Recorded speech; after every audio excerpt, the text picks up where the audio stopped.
Chairperson, is to put the relevant parts of the affidavit to Montana and ask him whether he accepts what he said or denies, and if he denies, what the basis of denial is. Yes, just 1 second.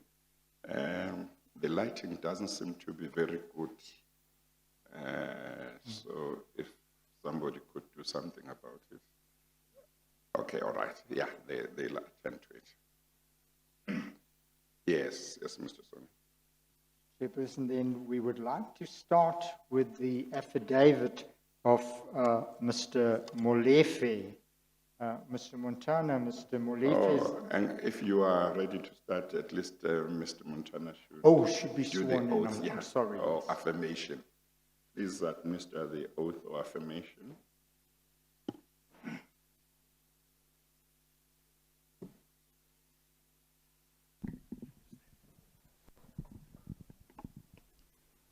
Please state your full names for the record. Tsepo Lucky Montana. Do you have any objections to taking the prescribed oath? Not at Do you consider the oath binding on your conscience? all. True? That's correct.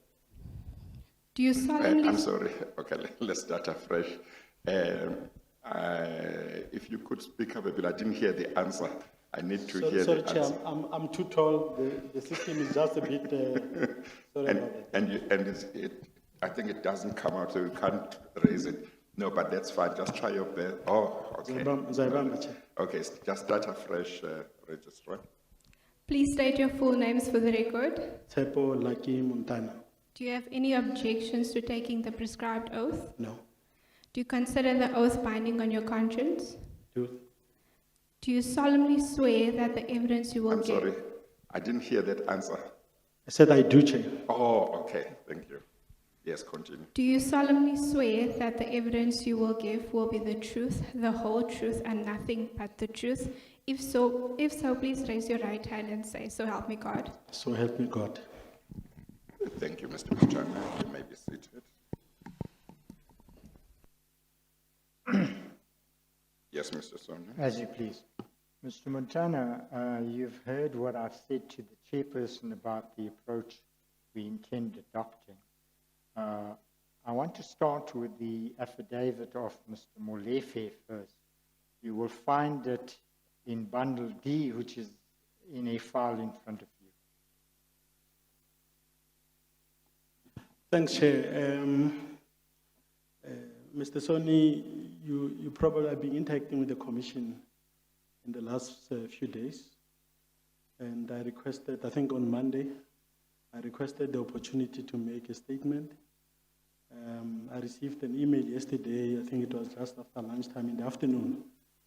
I thought I was just going to make some jotted comments at the beginning before we start, Chair, and I was told that no, you can make your statement, but if you submit that, and I think I've been in interaction with your team and sent an email even in the early hours of this morning, said, because I think, Chair, I think there's been a lot said about PRASA, about me, and I think it's more than fair that I be afforded the opportunity to address a few things that are of concern to me. Chair, I've honored, notwithstanding the fact. Just 1 second before you proceed, Mr. Montana.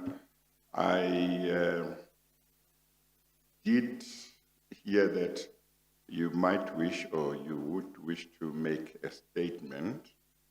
I think I've been told there is a statement, but I have not actually seen it. It might have been sent to me, but I just haven't had time, and I haven't read it.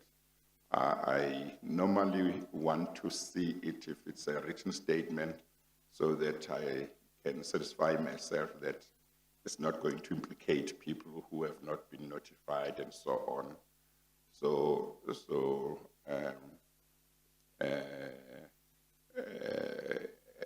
I assume you have got the statement, Mr. Soni? We received it, I received it a few minutes ago, Chairperson. Oh, It's okay. about 98 pages. I just Yes. looked at it very quickly. Yes.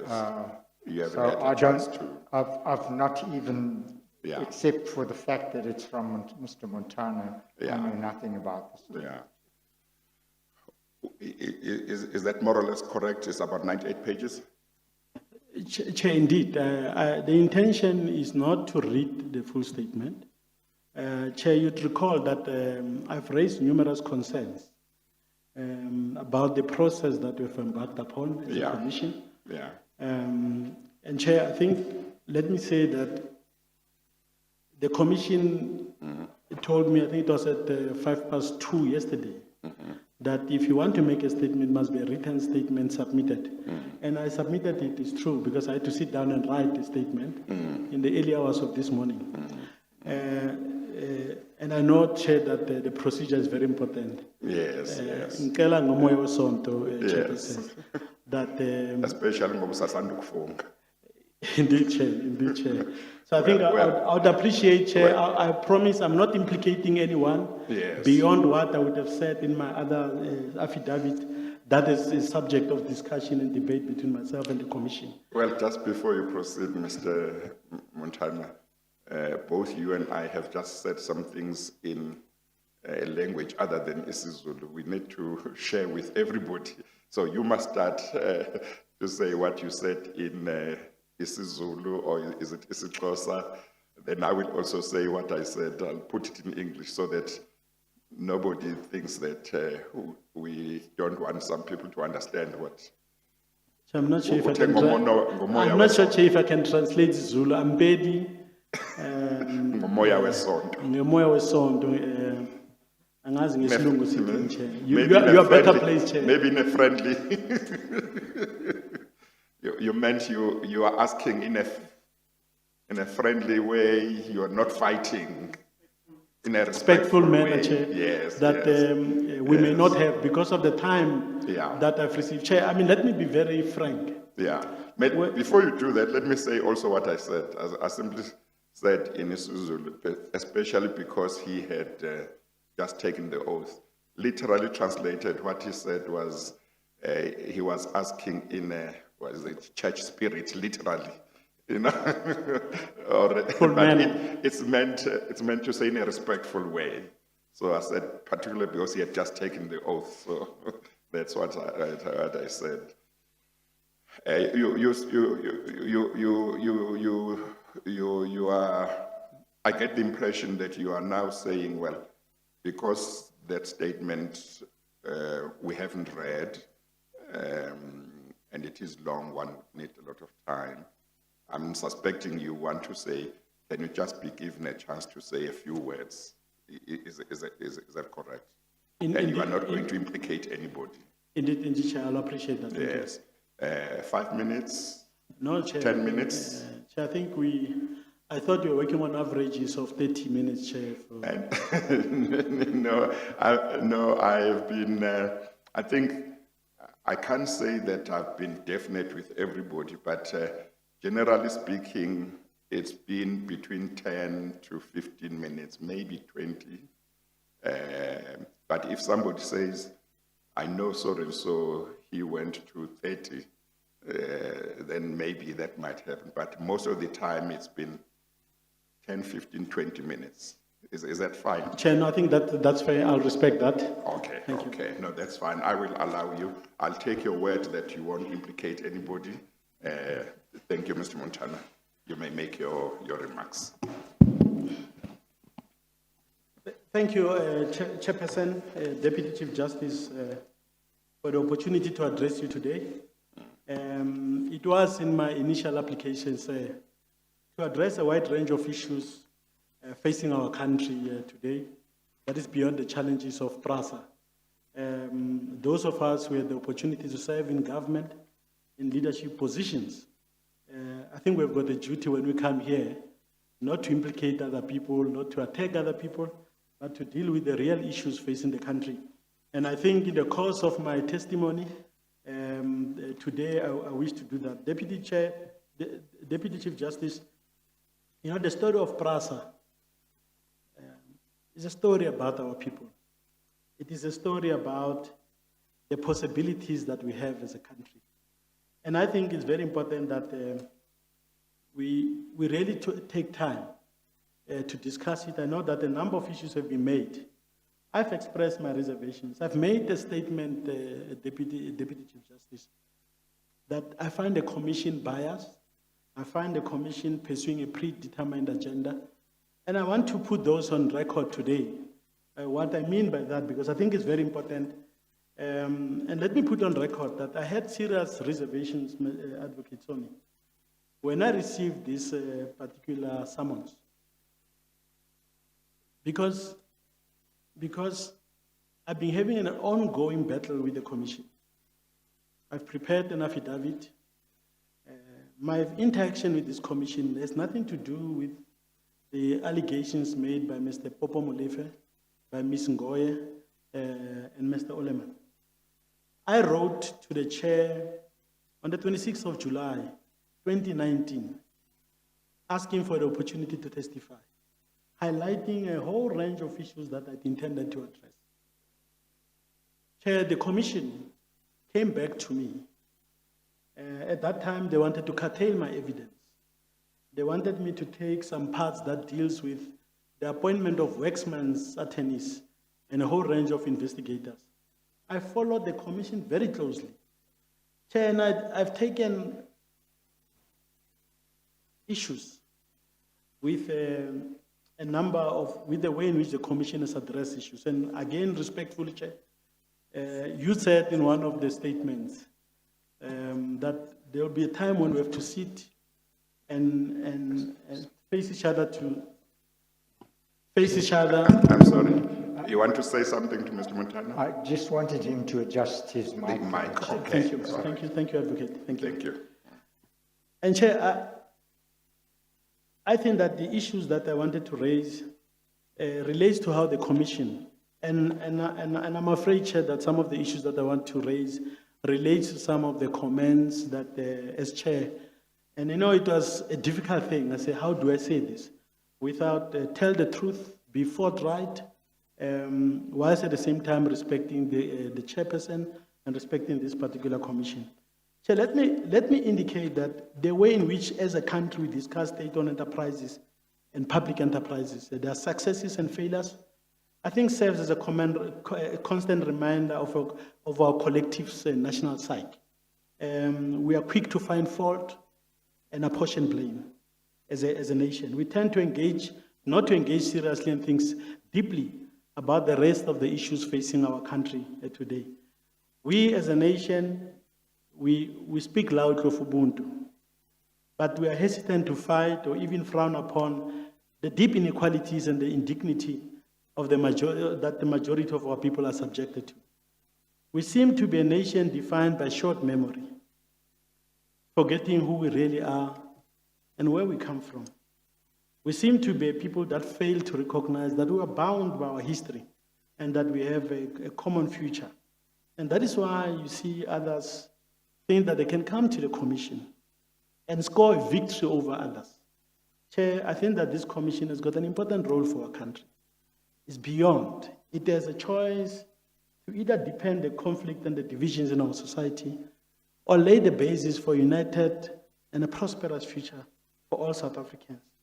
We are a nation that refuses to accept that we are first and foremost an African country. And Chair, we fail to understand our position. I always say we're a nation at war with itself. Chair, there's the notion of state capture. It finds resonance with this national psyche. It's our social, psychological, and emotional makeup which define how we respond collectively when we hear. And that is why in South Africa there's news every day. But the responses have been very short-term in nature and not strategic. I think we have made many gains, Chair.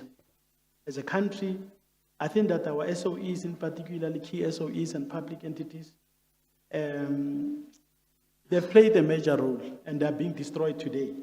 If we look at PRASA, Chair, PRASA has made major gains over the last 10 years within a very short space of time. However, those gains have been reversed within a period of 3 years, and more specifically after I've left PRASA. We've invested as a country over 100 billion rands to change the face of public transport. Today, we have nothing to show for the massive investment in our railways and no serious discussion or analysis of how we got to where we are today.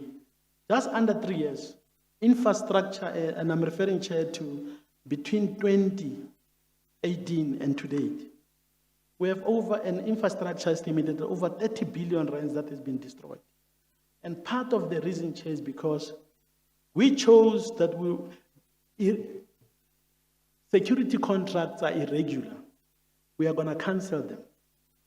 And the result has been the infrastructure has been destroyed in the country. So we are a country that is prepared to lose 100 rands to save 1 rand, Chair. And that is why we see all our things are falling apart in the country. Chair, and this doesn't only affect PRASA. It affects our national airline. I can go on and on and on about South African Airways. I can go on and on about Transnet, Eskom, and all of those things. All what has been said here in this commission, Chair, is actually not the totality of our experience and the reality of our country. The Deputy Chief Justice, I'll urge and ask you that we look at our history in the round. We failed to build on our strengths as a country. The massive resources and capacity represented by key SOEs and public entities like Eskom, Telkom, AXA, Transnet, and PRASA itself, and many others, are being daily destroyed because we fail to understand these are important instruments in the hands of a democratic government to drive economic transformation, to change the well-being of the people, and to withstand the storms so prevalent in our world. Chair, you know, the proponents of state capture, and there are many, and in my affidavit that this commission has yet to accept, have been able to elevate the meaning of irregular to mean criminality and corruption. That is not correct, Chair. The truth is irregularity is not synonymous with corruption. Indeed, irregular expenditure and a poor control environment create favorable conditions for fraud and corruption. There are instances where irregularity is a direct result of corrupt practices. However, irregularity in itself does not constitute corruption. And I want to make that point very strongly and debate it in this commission, Chair. When the Minister of Public Enterprises, Pravin Gordhan, and our National Director of Public Prosecution, Shamila Batoyi, speak of billions lost to state capture, they are not referring to corruption or stealing money, but they actually draw figures from irregular expenditure.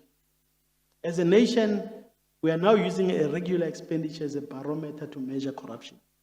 Our courts, in my view, Chair, seem to have fallen into this trap. We have created the unfortunate picture of South Africa as an extremely corrupt nation. We are saying it everywhere, including our delegations go to Davos. When we are at international fora, we even say that we are the most corrupt, we are going to investigate. Even the chairperson has been making statements about the leadership of the country being serious about fighting corruption. I ask the question, Chair, is this factually correct?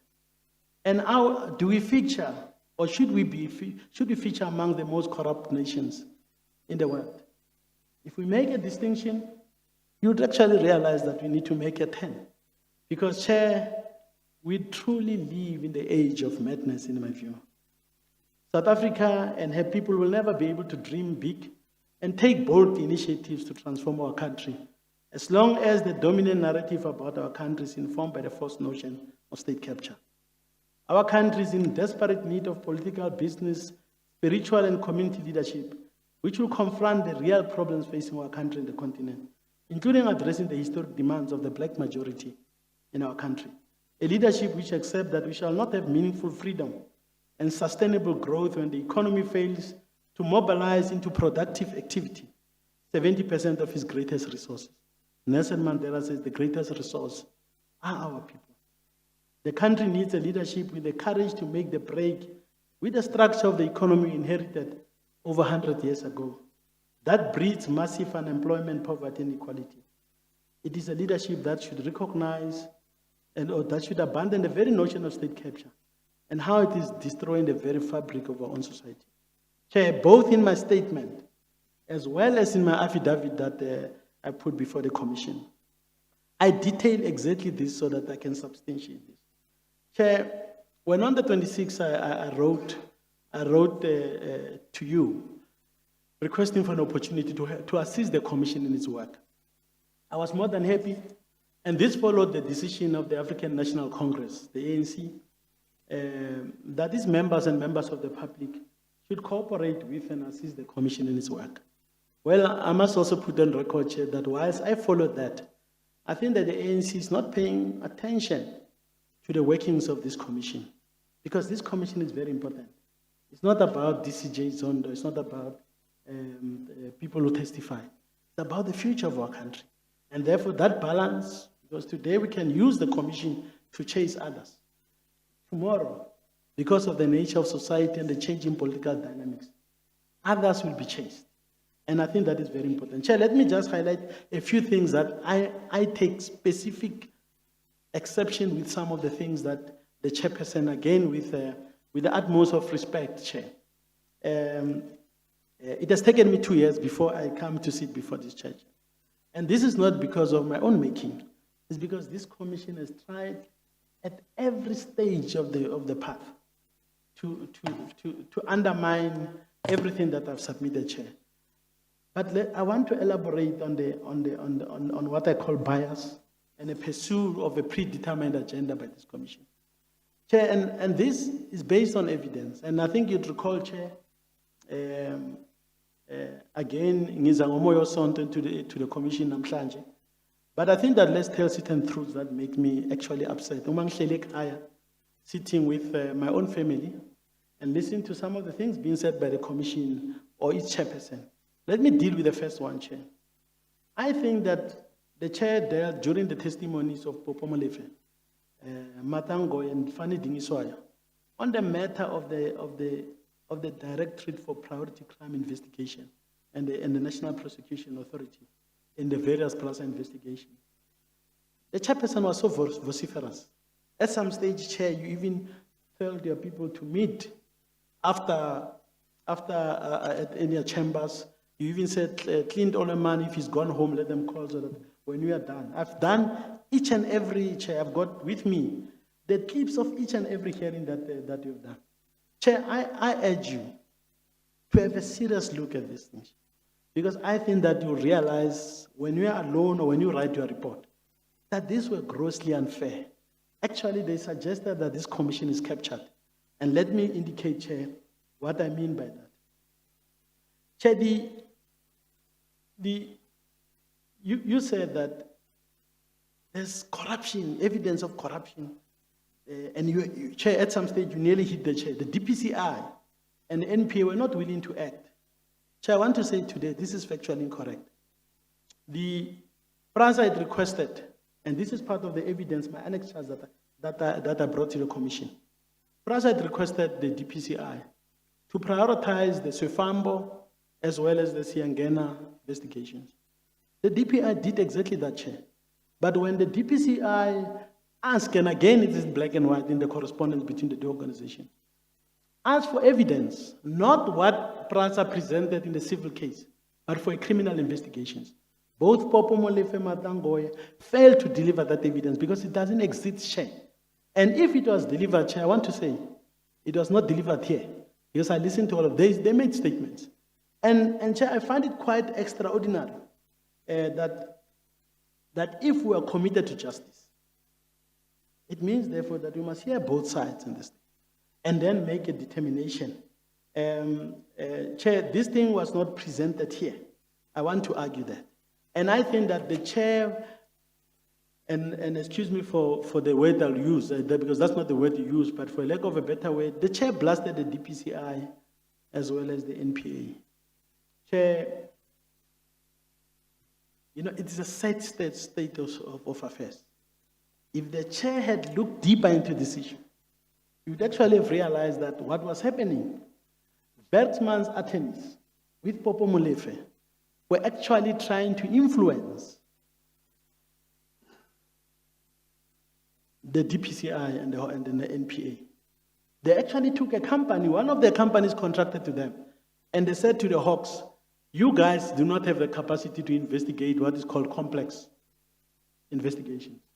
They did that because they wanted to write a script that, like Montana and others, we must manufacture evidence inside the Hawks itself. And Chair, when I listened to your comments, I was so angry. I was seething, Chair. Because I say, Deputy Chief Justice is actually undermining the very independence of it may not have been intentional, Chair, but it's undermining the very independence of both the DPCI and the NPA and their ability to prosecute without fear or favor.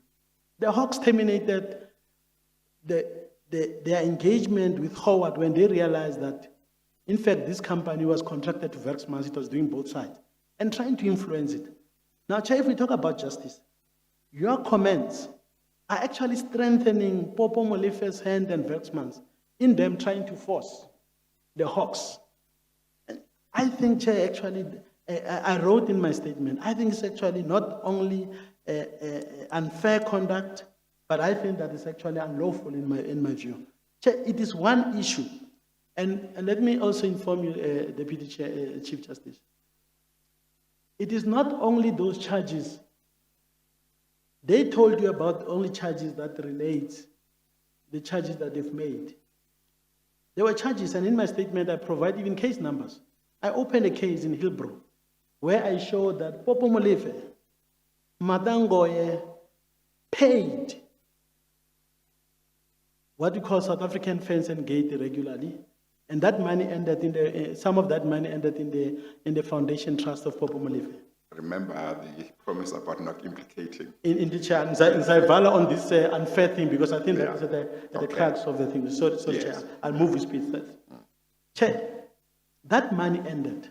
In my affidavit, I asked the commission, please subpoena the accounts of Popo Molefe, because Popo Molefe has been one of the best witnesses here, the most preferred witness of this commission.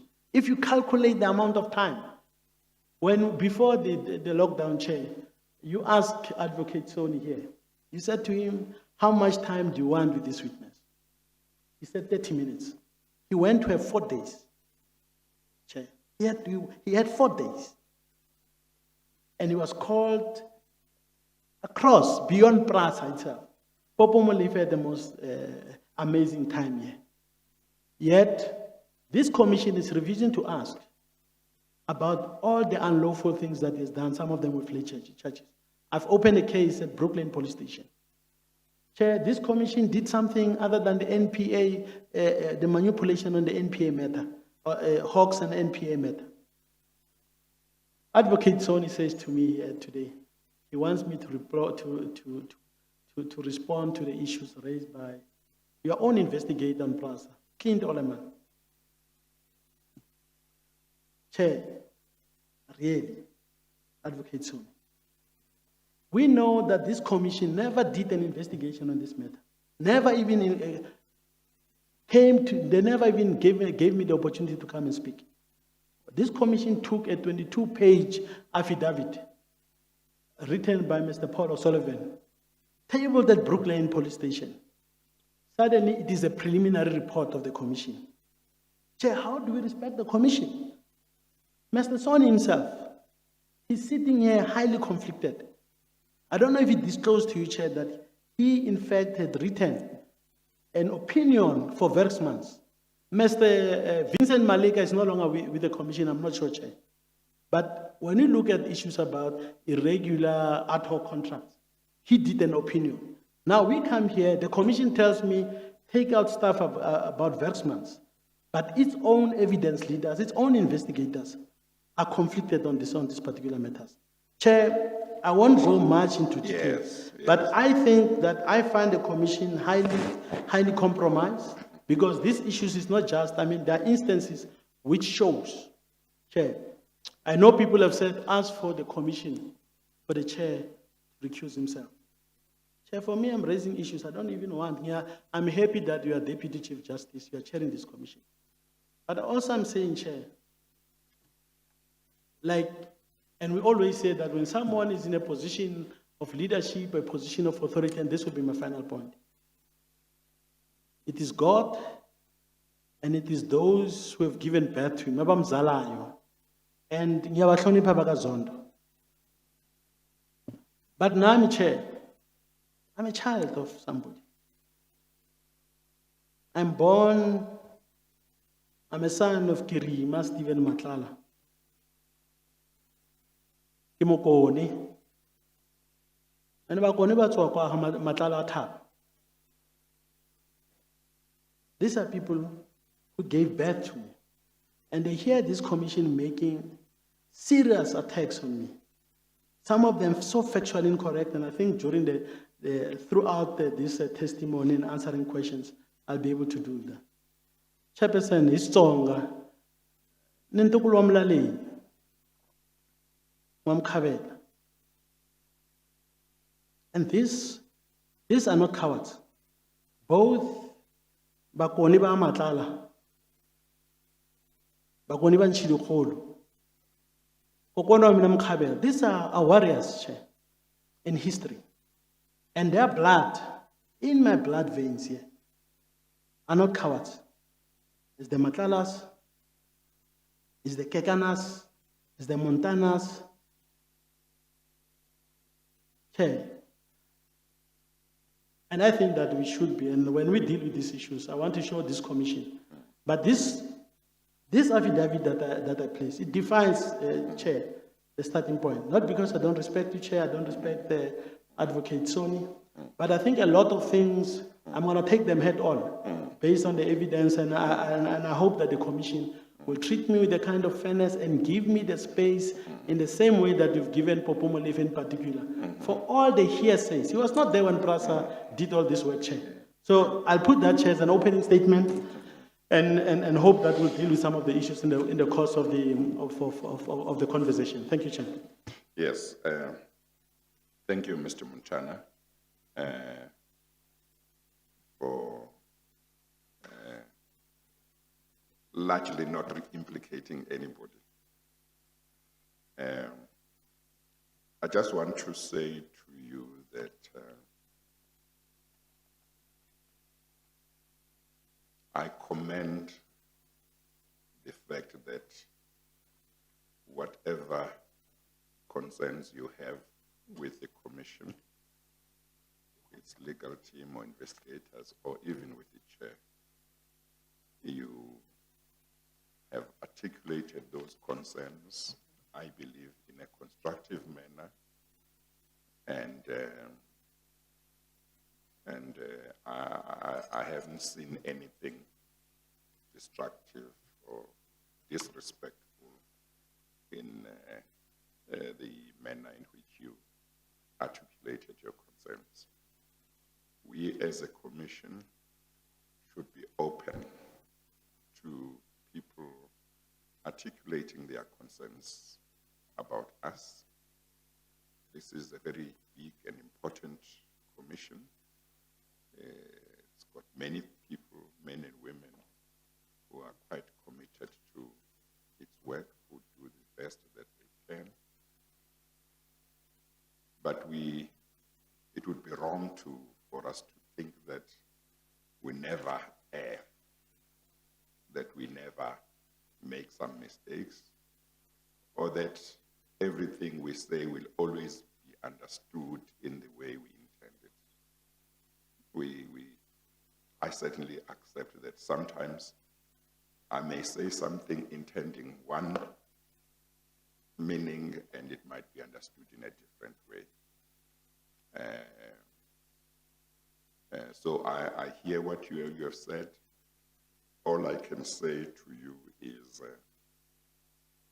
I am very keen to hear all sides. I am very keen to hear different perspectives about matters. When I gave judgment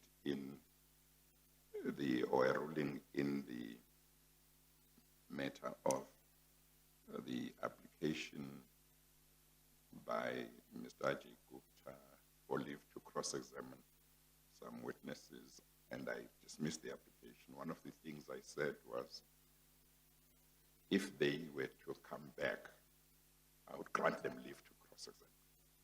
I had no doubt about that, as long as they complied with the rules.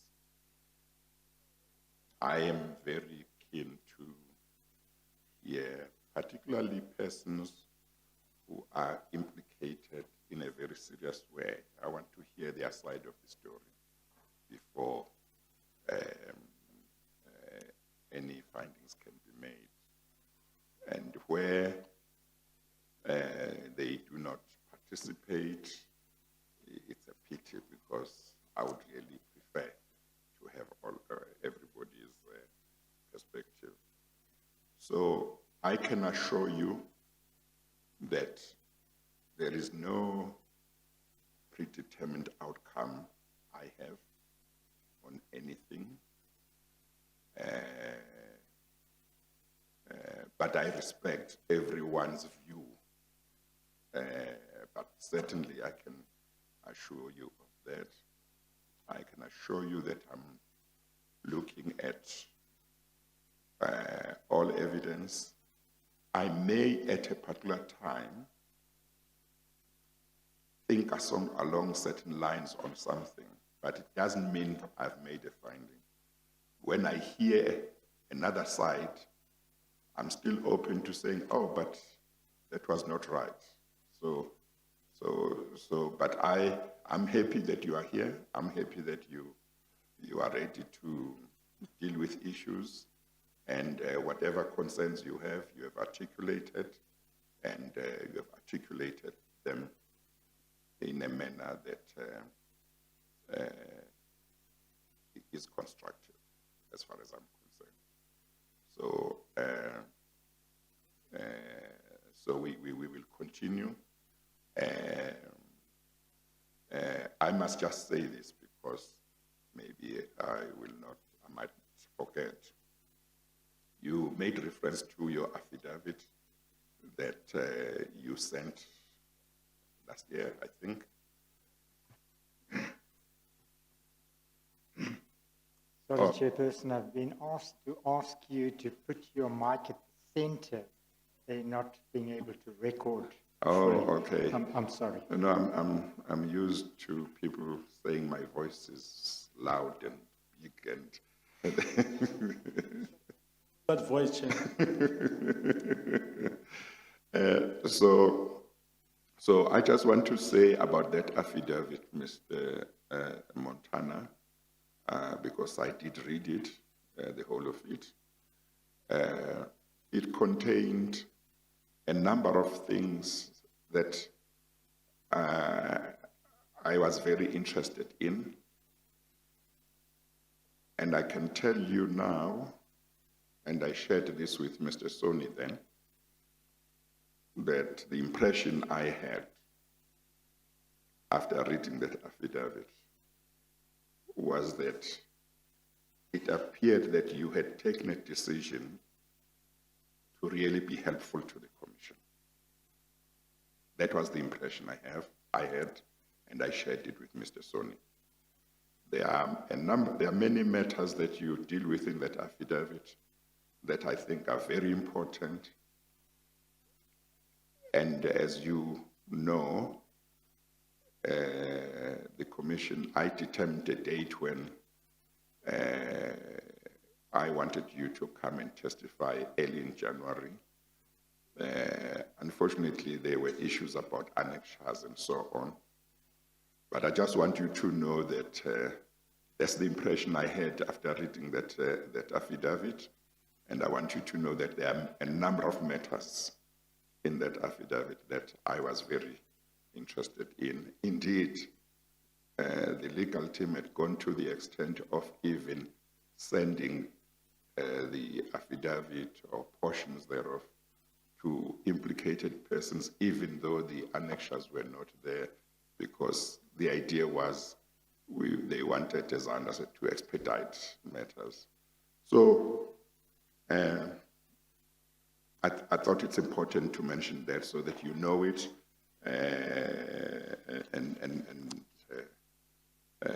of course, there challenges that we all know of. So, but I thought that's all I wish to say. But I must also maybe say that you will have noticed that the issue of the of workmen's has been brought to the Commission, and that's because, in part, because your raising of the matter made it possible for one to say, let's have a look, because he raises this issue, he feels strongly about it. So it has been brought to the Commission, and so I just mentioned that.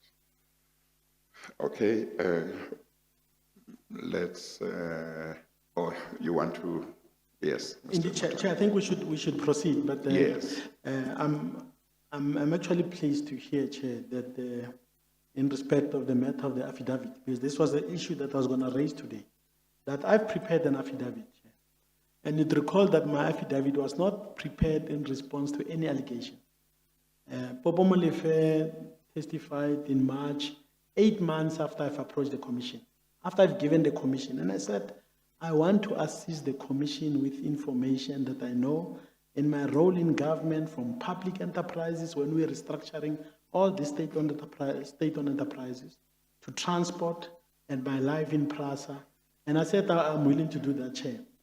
The problem with the summons today is that it invites me, my affidavit hasn't been admitted as evidence. And we know the Commission has spoken, Chair, about my annexures. And I won't drag the issue, but I just want to put it on record. Chair, when I submitted my affidavit, because I said, I think you've seen, it's a 447-page affidavit. And I said, I do not want to burden this affidavit. I will submit my annexures separately. And I think I worked with the Commission. They came to my house to collect all the papers.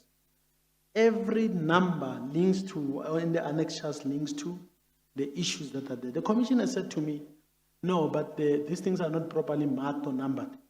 And I said, no, it's fine. Let me work with the Commission so that we correct what you're saying is not properly marked or numbered, so that we can.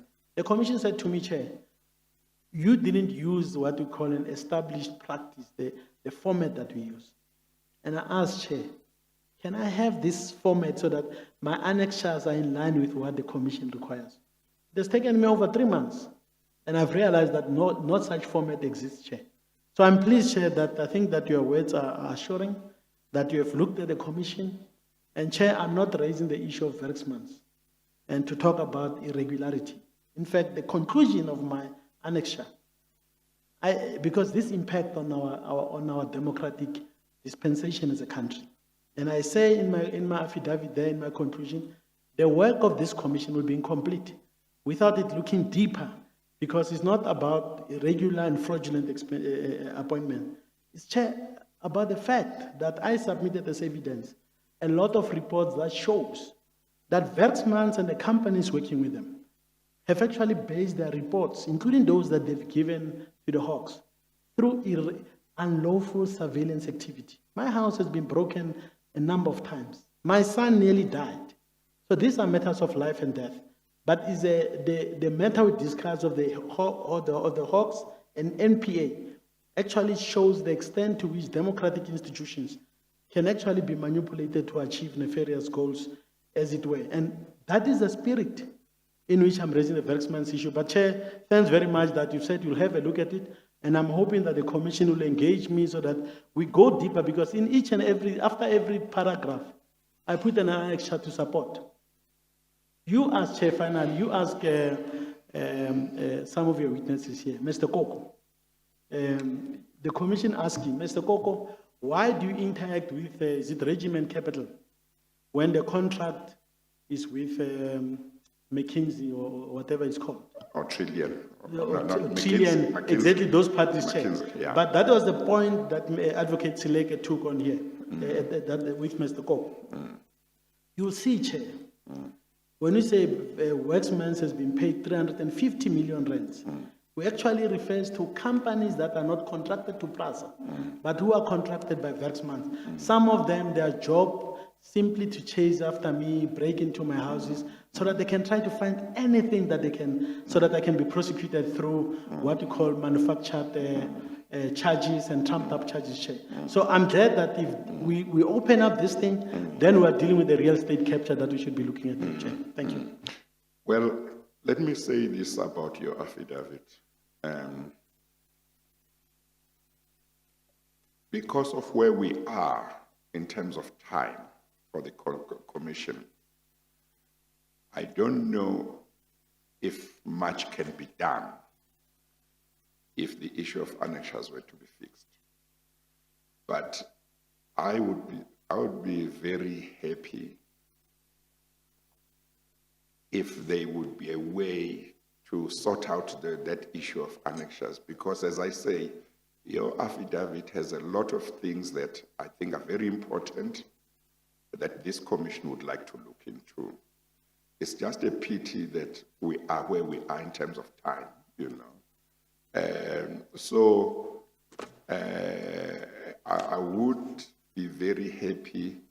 I know that between yourself and the commission, maybe certain things have been said and all of that, but maybe the discussion that we have been having this morning, maybe it might just open the way for an attempt to try and sort that out.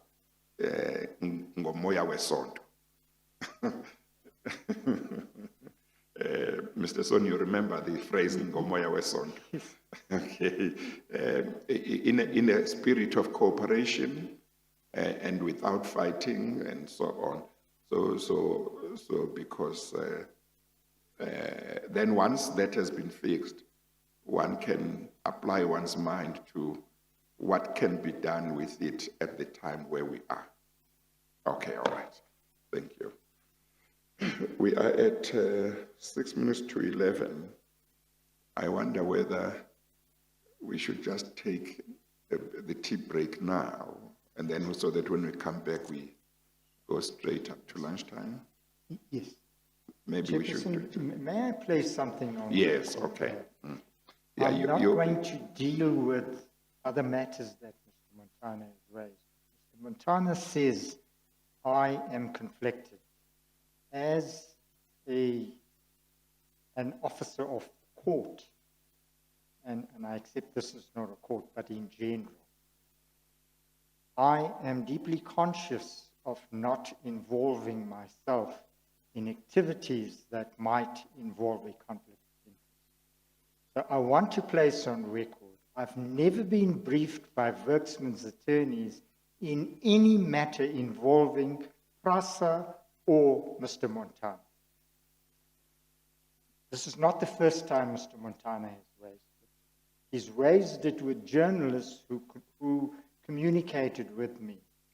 And out of concern, I wrote to the lead counsel of the commission, Mr. Pretorius, and placed on record what the position is. And so let me do it now because it will form part of this And you record. told me. I did as well, Yeah. Chair. I have never been briefed by Werksman's attorneys in respect of either Mr. Montana or PRASA ever, before or after the commission. I was briefed by Werksman's once, about 14, 15 years ago, in a matter in Durban. It was a commercial matter. It had nothing to do with PRASA. In regard to PRASA, the one matter on which I was briefed was a matter in which I was asked to give an opinion on whether criminal charges could be brought against Mr. Montana. I'm surprised that Mr. Montana thinks that that disqualifies me, because that opinion said that given the position Mr. Montana occupied, he could not be criminally charged. But it had nothing to do with anything that the commission is investigating. And Chairperson, When I came to the commission, I was not aware of what stream I would be put on. Yes, yes. But I just want to assure you, Chairperson, public at large, and perhaps Mr. Montana, if he is open to persuasion, that I am not conflicted at all. Yeah, no, that's fine. Let's take the tea adjournment now so that we don't stop. We take the tea adjournment now, and after that, we'll go up to 11:15, As you please. and then we'll resume at 11:15 and then continue. We adjourn. As you please, sir.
Okay, let's continue. As you please, Chairperson. Okay. Chairperson, there is Mr. Hotz from Werksmans. He wants to place something on record. Ask me to to indicate to you, Mr. Hotz from Werksmans. What is that? We're supposed to start with the witness evidence now. Yes. Mr. Holtz, what is that? Put on your mic. We have been meaning to commence with the witness evidence.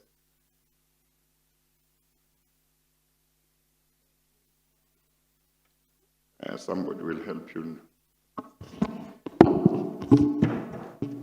Thank you, Chair. Chair, in light of the proceedings this morning, I merely wanted to alert the Chair.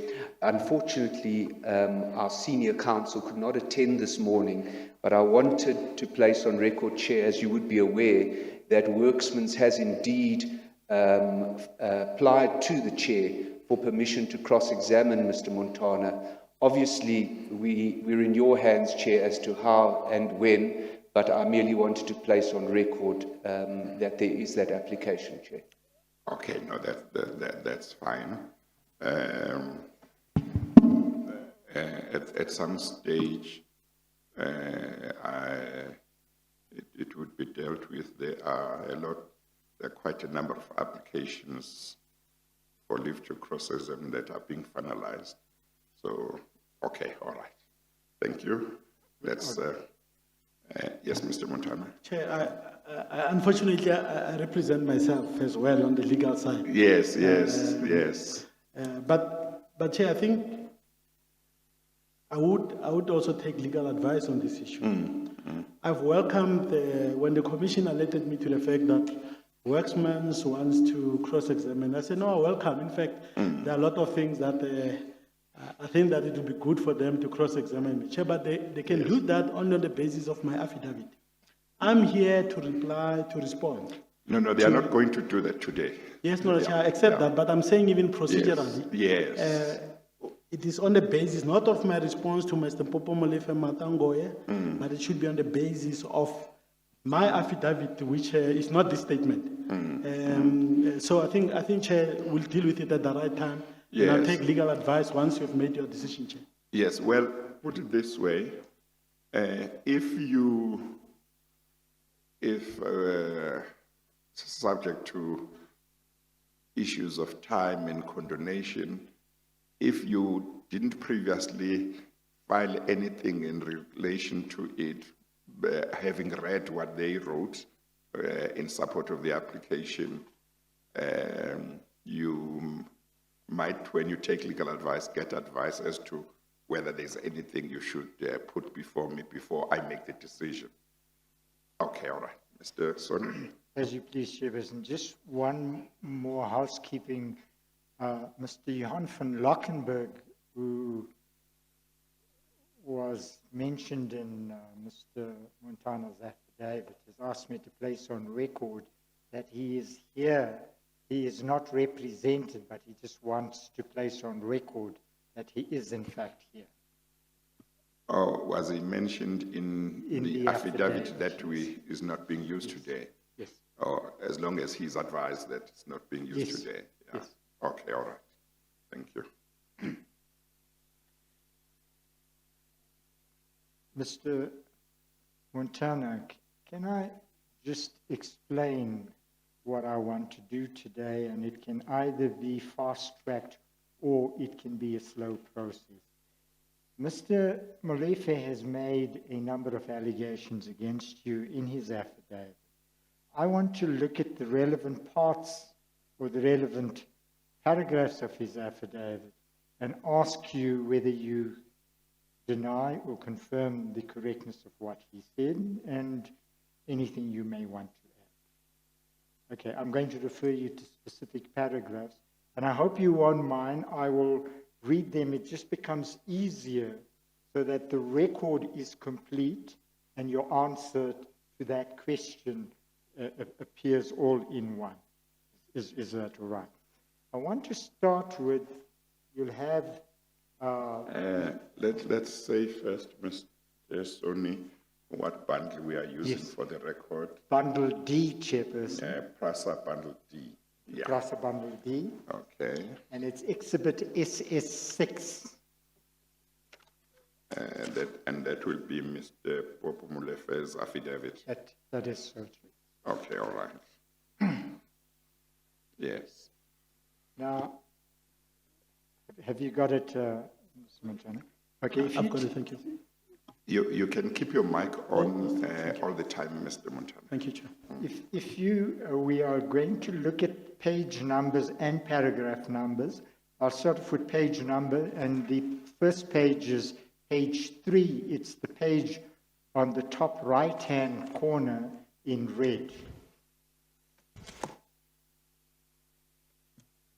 No, on the Page top 3. Right, page 3, yes.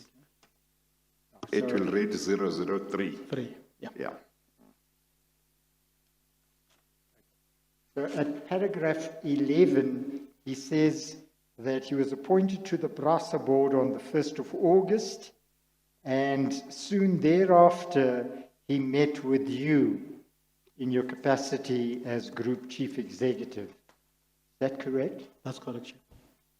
Says you then congratulated him on his appointment, but told him that that you had told the previous chairperson that you intended resigning, as you had been with PRASA for many years, and that you still intended resigning in the future. Is that correct? That's correct, Chair, but that was not on our first meeting, yeah. But that is correct, all right. So can I just ask, and it is on record, but is it relevant that it was not at the first meeting? It is relevant, Chair, because I think that the first meeting, it was immediately after Mr. Molefe had been appointed. The whole board had been actually appointed by cabinet. There was a cabinet statement issued, and I then obtained his mobile number, called him to congratulate him, and made arrangements to go and see him. He was playing golf at the Houghton Golf Estate. He had arranged a venue. We met there. I introduced myself.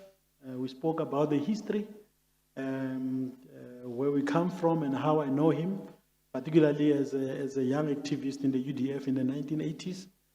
And then I left. I gave him 3 documents. I said, these are your bedtime readings. It's not a board induction. We'll have a proper board induction at the right time. I gave him the strategy of PRASA, what they call a corporate plan. I gave him some of the documents dealing with our modernization program, and I gave him our document outlining our real estate strategy. And that's how we parted ways. He says, I'll read, and then we'll start with the process, and we'll have an induction. So the issue about me intending to resign, I raised it, of course, a few months later. And this is after Mr. Molefe said to me, you know, we think we're a new board. You must sit with us for another 3 years. And I said, no. And there's a reason for that. And I think at the later, in the course of the conversation, we'll come to that, Advocate Soni. But the reality is, I said to him at that time that, look, I've been here for almost 10 years. My health is not good. I want to step aside and everything. But there have been subsequent meetings where some of these things were dealt with. But so that was not in the first meeting, but it happened almost within the same, more or less the same timeline. On a lighter note, Mr. Montana, did you say you wanted to step aside or step down? At that time. I wanted to do both, Chair, step aside, but I still have 30 days in respect of the step aside rule, Chair. Thank you. Okay, all right. And then in paragraph 12, Mr. Montana, Mr. Molefe says, he responded by saying that PRASA was carrying out a major program of modernization, and the board would need you to remain and lead the team at PRASA to discharge its historical task. Did that happen? Indeed, that happened. Mr. Molefe had wanted me, or rather suggested to me, that I should stay at PRASA for another 3 years. Right. Then in paragraph 13, he says, and starting in the second sentence on the second line of paragraph 13, says, PRASA was beginning its execution of an ambitious government program of modernization. And then at paragraph 14, he goes on to say that the cost of that was going to be 172 billion rand over a period of 40 years. Is that more or less correct? Chair, the ambitious program to modernize our railways was, of course, underway at that time when Mr. Molefe arrived. The 172 billion rand investment would have been over a 20-year period and not 40 years. Over a 20-year period. 20, not 40 years. Then at paragraph 15, he says that at the time his board assumed office, most of the major programs which ran into billions had already been concluded. Is that correct? No, that's correct, Chair. And then he says the board asked you in your capacity as CEO to make detailed presentation on the status of the various contracts, including future contracts. Is that correct? No, Chair, that's not correct. The board didn't ask. No, Chair. We had an induction program. This induction program addressed everything. It was addressed firstly by me. We welcomed the new board, where I briefed the entire board on the strategy, and we gave them 2 big files. So the one on the strategy side, summarizing those issues, and the other one were issues addressed on the regulatory legislative side, which was addressed by the company secretary, Mr. Lindikai, at that time. I'm just asking, did that never happen that the board asked for presentation? Chair, in fact, on the day he said that, I was sitting here listening. I came specially for that. And I want to say that it's, and he said I refused to cooperate with them. That's a false, Chair. How would I go and see the chairman at the golf estate, offer him documents about PRASA when we welcome him? And then a few months later, I withhold documents. For me, it didn't make sense. There's no objective basis why I withhold this. Chair, let me say, the PRASA modernization program, and I think that's... Well, before you continue, I wanted to say, I wasn't sure whether he said you refused or he simply said you never provided the documents. Chair, even that is false. Yes. We actually provided so much information. If there's one thing that is a weakness, and you can see, Chair, I wrote these statements in the early hours of this morning. I provide information. And there was no reason, because you see, we were not involved in criminality. There's no reason for us to hide documents and do these kind of things. So, Chair, it's not, his assertion is so incorrect. It's wrong. And I don't know where he finds that, how he can make such a statement. He got all the information, including regular quarterly meetings of the board. I wrote detailed reports and annexures on issues that the board needed to deal with. There are contracts, of course. If we deal with one contract, the rolling stock renewal program, the 53 billion rands to replace the entire fleet of Metro Rail. I mean, these documents are with lawyers. They were so big, I don't even carry those documents, but they were accessible to the board. Let me hasten to add, though, Mr. Soni.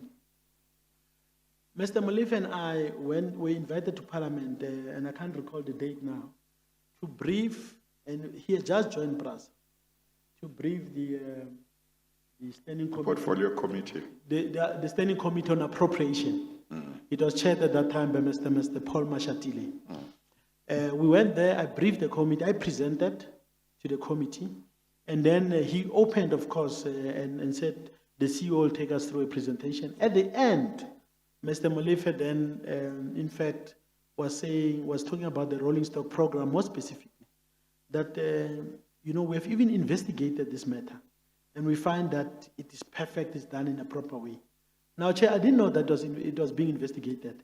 For the first time, just 3 months of Mr. Molefe being at PRASA, I heard in Parliament, from his own statement, that they have investigated this issue, and they are satisfied with the fact that this contract was done properly. Chair, when we deal with the Werksmans issues, we are going to come to this particular issue. So it actually shows that the relationship, in my affidavit, I say there's a network. And this, I want to bring it to this particular network. That has been in operation, including the fact that they started investigating me when I was still at PRASA, without actually even any board resolution to that effect. Chair, I want to assure this committee, I've got my own shortcomings and weaknesses, but I respect authority. And that is why when Mr. Molefe was appointed, the first thing I did was to congratulate, to welcome him, congratulate him. It was not, I could have waited for the board induction when they came at PRASA. I followed him to where he was and said, Mr. Molefe, I even told him that he inspires me, Chair. And I think he mentioned that point, because the relationship with Mr. Molefe, even though he didn't know me personally at that time, but there's a long history to it, which I think may not be relevant at this point in time. Chair, there's no reason why I would withhold any information from Mr. Molefe for the board as the properly constituted board of PRASA. Yes, Mr. Soni. As you please, Chairperson. So we can accept that when Mr. Molefe says that he asked for these, you were not cooperative, and he and the board had to secure the documents, as he says in the rest of that paragraph, from the attorney's concerned that that's not correct. Chair, I want to say that is, Mr. Molefe knows, he's probably watching this, he knows that that's not correct. Okay. At least we know the areas of difference, so. And it's not a situation where he might be mistaken about the time frame where he locates that request. Maybe it's a request that happened later. Because I think you started by saying the request was not made. Is that correct? Chair, but you said on your own you had provided a lot of documentation. At my own initiative, Chair. Yes. Chair, let me say, the relationship, and I deal with this at length in my affidavit. My relationship with Mr. When he became chair, between August until 2014. August 2014, until November, end of November, we had a very good relationship. We had one-on-one meetings. Okay, we had one-on-one meetings. In fact, most of the meetings were not even taking place at PRASA. They were taking place at his offices. He is a director of Lereco Investment, which is based in Ulovo, and most of the meetings were happening there. But Chair, I will explain in the course of this testimony. I knew why Mr. Molefe was there. You had the testimony of former Minister of Transport, Dipuo Peters. Ms. Peters spoke about, you asked a question to Mr. Molefe in March. You asked him what happened in the relationship, why things were good and why things turned bad. Chair, I don't know if this is the right time, but I want to help you answer that question for you, because both Mr. Molefe and Ms. Dipuo Peters didn't provide you with the right answer. Outside in the streets, Chair, on a lighter note, you say, at that time, it was the same WhatsApp group. And then it went the other way, pear-shaped, and that is why we have the kind of problems that we're talking about, Chair. So he didn't make any mistake, Chair. He just knows that his assertions, his statement to the Commission was not correct. You mustn't forget, I would like you to make an input on that question, but maybe at the right time. So you and Mr. Soni will also keep an eye as to where the right time would be, so you can deal with it. Thank you, Chair. Yeah. Then he says in paragraph 16 that there was a problem in that the 2014-15 audit indicated that there was irregular expenditure of more than 500 million rand. And that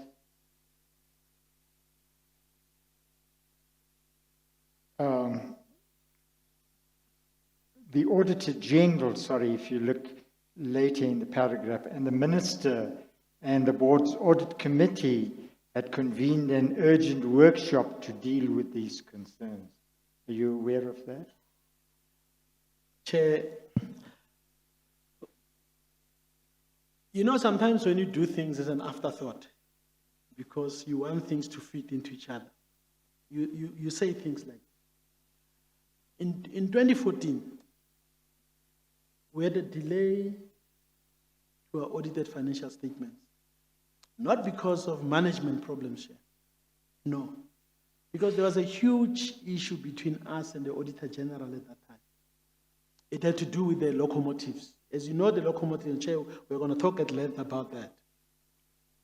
The locomotives were Chair, we unlike the commuter trains, which we built a factory, but the locomotives, 88 of them, but we ended up contracting for 70. They have to be built in Spain. And I know there's been a lot of debate about whether we should have built them or not. I think at the right time, again, I'll deal with that issue, Chair, to show the issue of public interest. We never faced this challenge about the 500 million. Chair, when I was at PRASA, and I know that Mr. Molefe painted a picture, he does that at the end of his paragraph, as an organization that is dysfunctional, that has got weak controls, or non-existent, and many individuals deployed in strategic position lack the required skills to adequately fulfill their roles. You know, this PRASA, I don't know, Chair. I was at PRASA, I was a CEO for 9 consecutive years. We've never had a qualified audit when I was at PRASA. This was not conveyed to this commission. And that is very important because they may not have been, they may have been audited financial statements and annual reports with the Auditor General making certain findings. But when the audit was delayed in 2014, the Auditor General said to us, we want to travel to Spain to go and verify the components that are being bought and everything and see how they should be treated in the accounting, in the statements of PRASA. Okay? That's what the Auditor General said. We then agreed, we prepared for the trip. The Auditor General then came back to change his position and said, no, we want PRASA to treat the Swefambo transaction as a prepayment together with the other rolling stock program. And if you don't do that, we'll qualify the financials of PRASA. This was towards the end, and this board has just joined. This workshop that the chair is referring to is actually the first induction workshop. And it is at that meeting that we indicated to them that we may need a special agent audit and risk management committee of the board to meet to deal with these particular issues. So when I read and listened to Mr. Molefe sitting there, up there, manipulating these facts to convey to the commission that we've got this dysfunctional entity. No, that is not PRASA, Chair. The PRASA that we formed, and I played a leading role in its establishment, had major problems, Chair, because our railway system was falling apart. But I'll tell you, Chair, that when I was CEO of PRASA, some of my former colleagues are here. If a train doesn't move, these old trains, and I don't get a satisfactory response, the management knew that I'll act. They know that I'll fire them. I'll ask them to say, let's get into the trains in the early hours of the morning so that we can deal with the real business of this organization. So, Chair, this picture that is being presented here, that the commission should look at these entities as being, you know, if there's one entity that I think South Africans, notwithstanding its many challenges, should have been proud of, I think one of them should have been PRASA.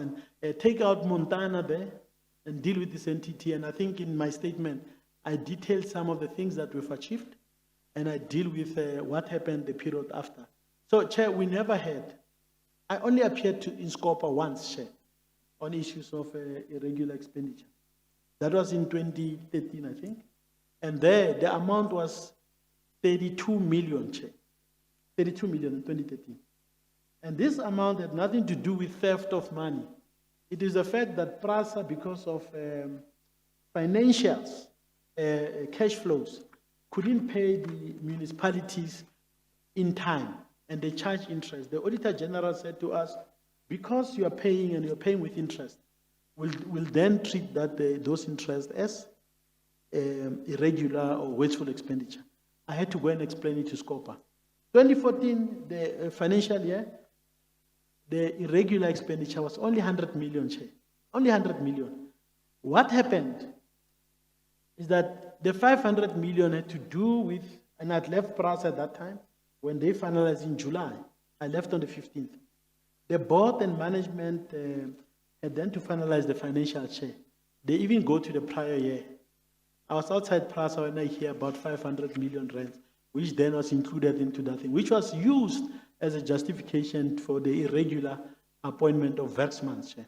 So, again, Chair, the extent to which Mr. Molefe, I think that when I listen to the testimony of Ms. Dikeledi Magatsi, the current Deputy Minister of Transport, and a former chairperson of the Portfolio Committee on Transport, when you listen to the testimony of Matangoy, sorry, Chair, not Matangoy, I'm sorry, I was talking to her just now, that is why she's, of the poor Peters, you actually see that, in fact, the evidence of Mr. Popo Molefe,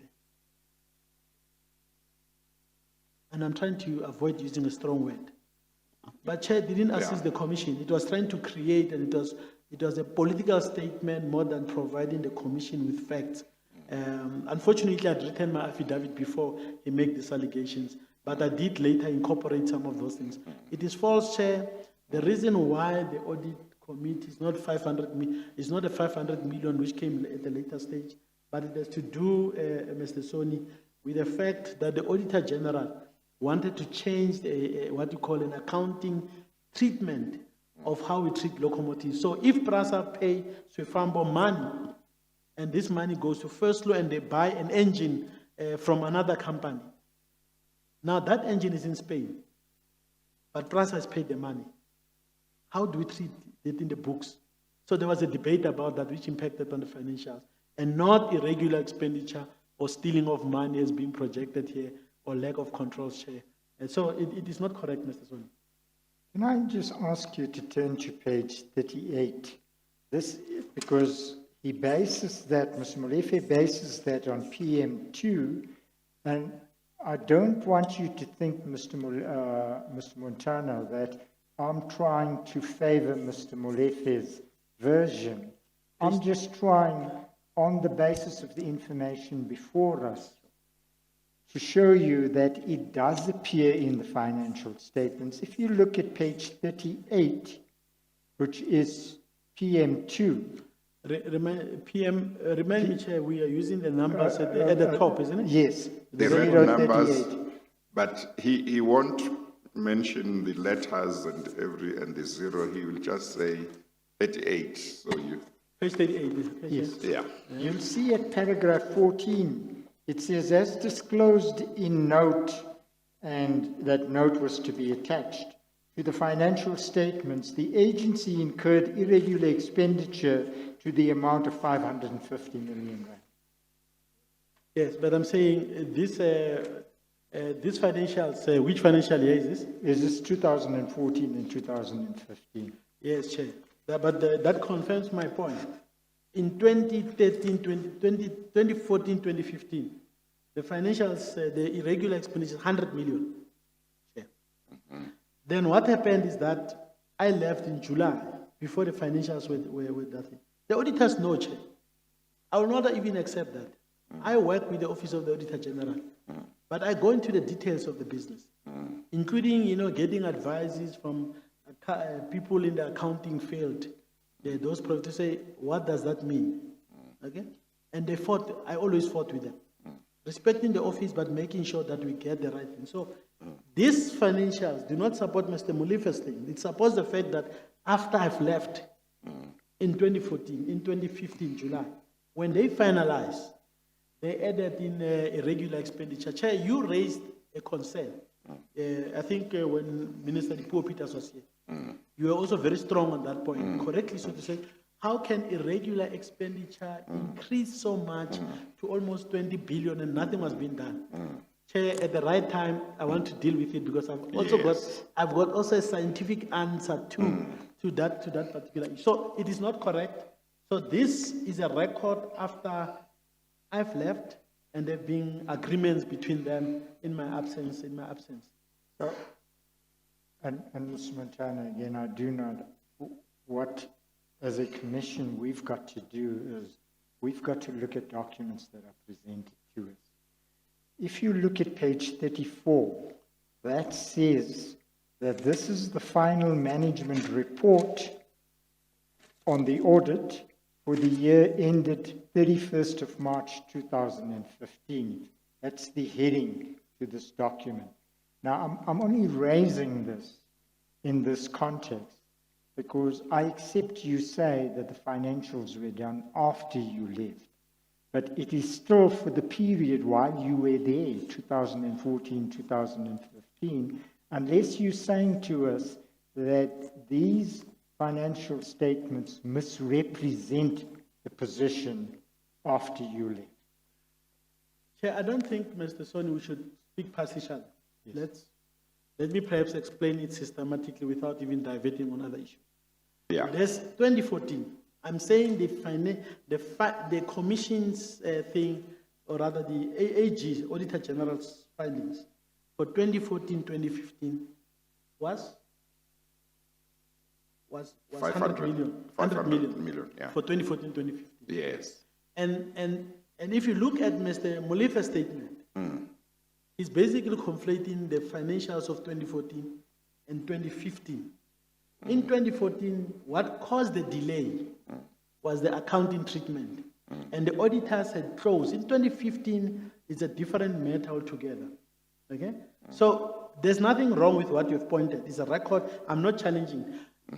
There is a letter, though, that I've written for 20 to challenge the financials. I've written to the Speaker of Parliament, Mebaleka Mbete, where I actually argued and wrote at length that the financials of PRASA as presented by the board of PRASA actually are wrong and they're misleading both Parliament and the users of the reports. So I think Mr. Soni, when the audit for 2014 was finalized, which was the year, so Mr. Molefe joined in August, we had a delay, so it means he would have missed, if he joined on the 1st of July, he wouldn't have been part of the 2014, audited financial statements, because they would have been approved by the board, submitted on the 31st of July, but because there was a delay about the accounting treatment, so it then went to his board. Now, the amount we are dealing with speaks to 2015. So this is correct. It doesn't support, It doesn't support, I don't know, it doesn't support the assertions by Mr. Molefe because he's actually referring to the 500 million speaks to the 2015 financial year. Let me put it the way I understand it. Let's take out Mr. Molefe for the time being. And let me start with what you said about 2013-2014.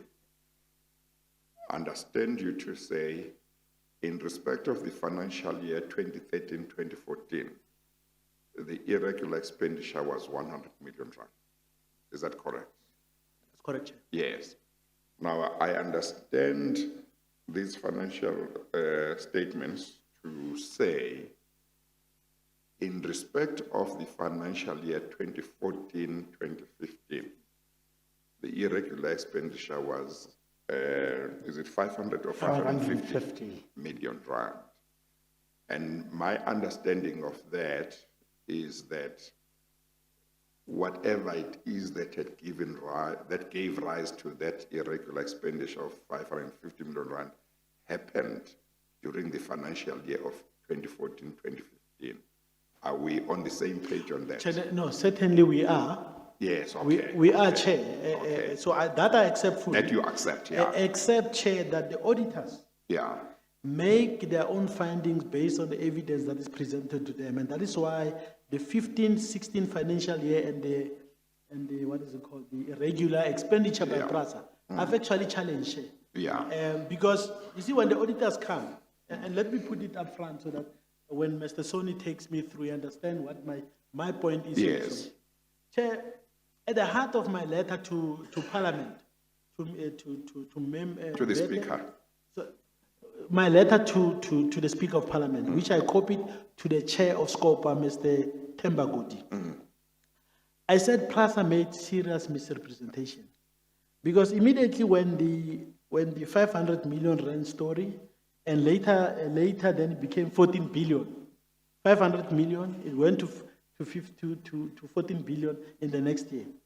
I then took the report of the Auditor General to analyze it. I was not at PRASA. So I found something very shocking. Actually, I did a calculation that the 12 out of the 14 billion, 12 billion of that amount was actually not irregular expenditure. The auditors mentioned in their report that the accounting authority and management failed to provide them with records, both the payments and the contracts and all of those things. They speak about the limitation of scope in their duties. And what happened therefore is that then they started to declare all of these things as irregular. Now, we know these contracts are there at PRASA. We know in the financial statements, the payments that PRASA does, they can pull out those numbers and give it to them. Then Popo Molefe went out to the media, Chair. We are finding a lot of corruption. 14 billion, and some of that, by the way, 4 billion of that 15 billion, of that 4 billion of the 4 billion, Chair, has happened in the year that he was, Chair. Number one. Number two, they then went back to 2012. Okay? If you want to destroy a country and an organization, you must do that, Chair. Before we formed PRASA in 2008, I had a session with the auditors, Auditor General's office. They said to us, we do not like the way in which you treat some of the assets that you have. We see we've got a work in progress and everything, but what we have is that when you guys spend money on refurbishing a train, you then capitalize it in the statement as in total as it is. They say, we want you to move away from that. We want you to start to say, this coach that you've refurbished, capitalize the money for wheels separately. So the components that are in the train, you break them in that way. That became the practice, and the Auditor General had given us unqualified audits for the entire period I was in. Then the auditors comes, because in 2014, the board extend the contracts of the companies involved in refurbishment. The Auditor General Office said, you are extending this contract. The board approved that you extend this contract from 2014 to 2019, whilst you are waiting for the delivery of new trains. Can we see the contracts? Can we see the payments? The board of PRASA withheld, under Popo Molefe, withheld that information from the auditors. And when the auditors declared all of those things going back to 2014, okay, I remember even the amount I wrote to the Speaker. The amount we paid to these companies involved in refurbishment, Mr. Soni, was 5.6 billion rands. We had refurbished over 3,000 coaches between 2008 and 2014. So that's good value for money. But the auditors say, finish us with the documents. The board of PRASA, under Mr. Popo Molefe, and the company secretary, Mr. Lindikaya, and my good friend, Mr. Nati Khaina, is here, who was the acting CEO after I left. They failed to provide that to the Auditor General's office. And what did they do? The Auditor General says, even in prior years, where we have given you an unqualified audit, we're then going to declare those as irregular expenditure. Then Mr. Molefe jumps, go to the court. We are unearthing a lot of irregular expenditure. Chair, I will never accept it. Even this 500 million, it was done after I've left. I've had, my team knew, Chair, irregular expenditure, as I said, that the biggest, the one that took me to scope was 32 million. In the following year, we had 100 million rands. This 500 million was cooked as a justification to appoint Werksmans irregularly so that they can have work at PRASA and continue to doing it. And that is why I'm waiting for the day, Chair, where Werksmans will bring his top guns and come and cross-examine me, because I think they've got a lot to explain to the country and not me, Chair. So, Mr. Soni, what I'm simply saying, the Chair tried to capture it, okay? There's nothing wrong with what you're referring to me in page 30, 32, 34. It reflects, but if you do not go, you don't understand the story. You're going to say, hey, indeed, Montana was running this thing down. Look at the irregular expenditure, it reached 14 billion. It is false, Chair. I think my letter will be part of the evidence that comes here, where I said actually Parliament was misled. The users of the reports of PRASA, both Parliament and the users, have been misled. So, Chair, you can see that this is a political game that is being played. I'm going to increase the regular expenditure. You even forgot that some of it is incurred under your leadership, and you go there that no, we want to fight this corruption because corruption means irregular expenditure is now translated to corruption. Let me finish it in this way, Mr. Soni, so that I don't digress, Chair.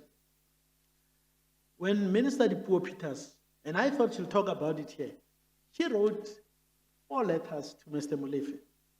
And one of them dealt with the issue of irregular expenditure and the appointment of Werksmans.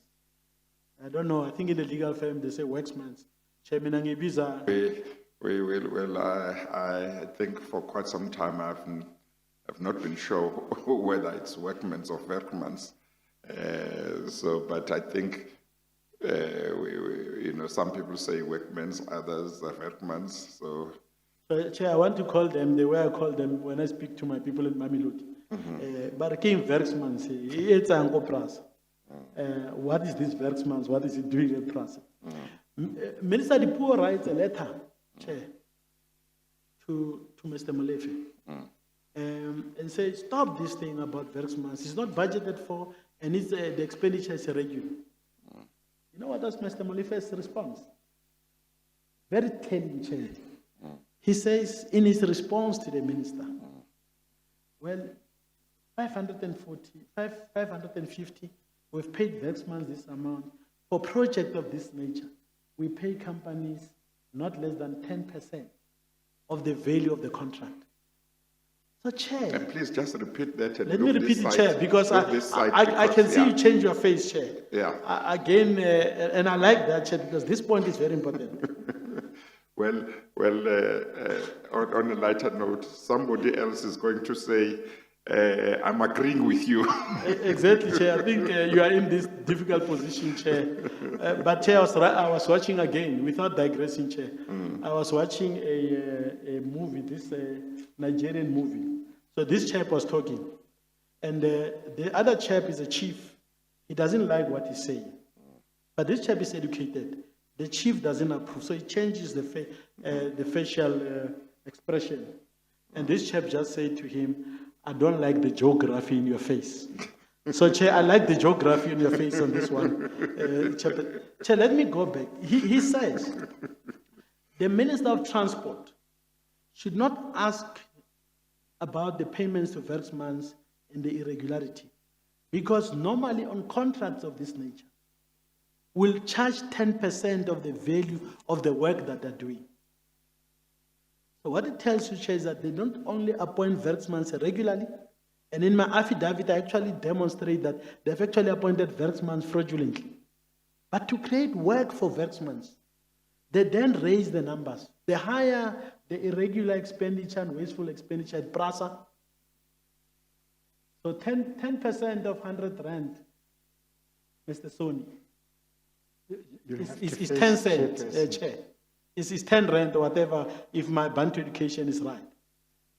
10% of 14 billion.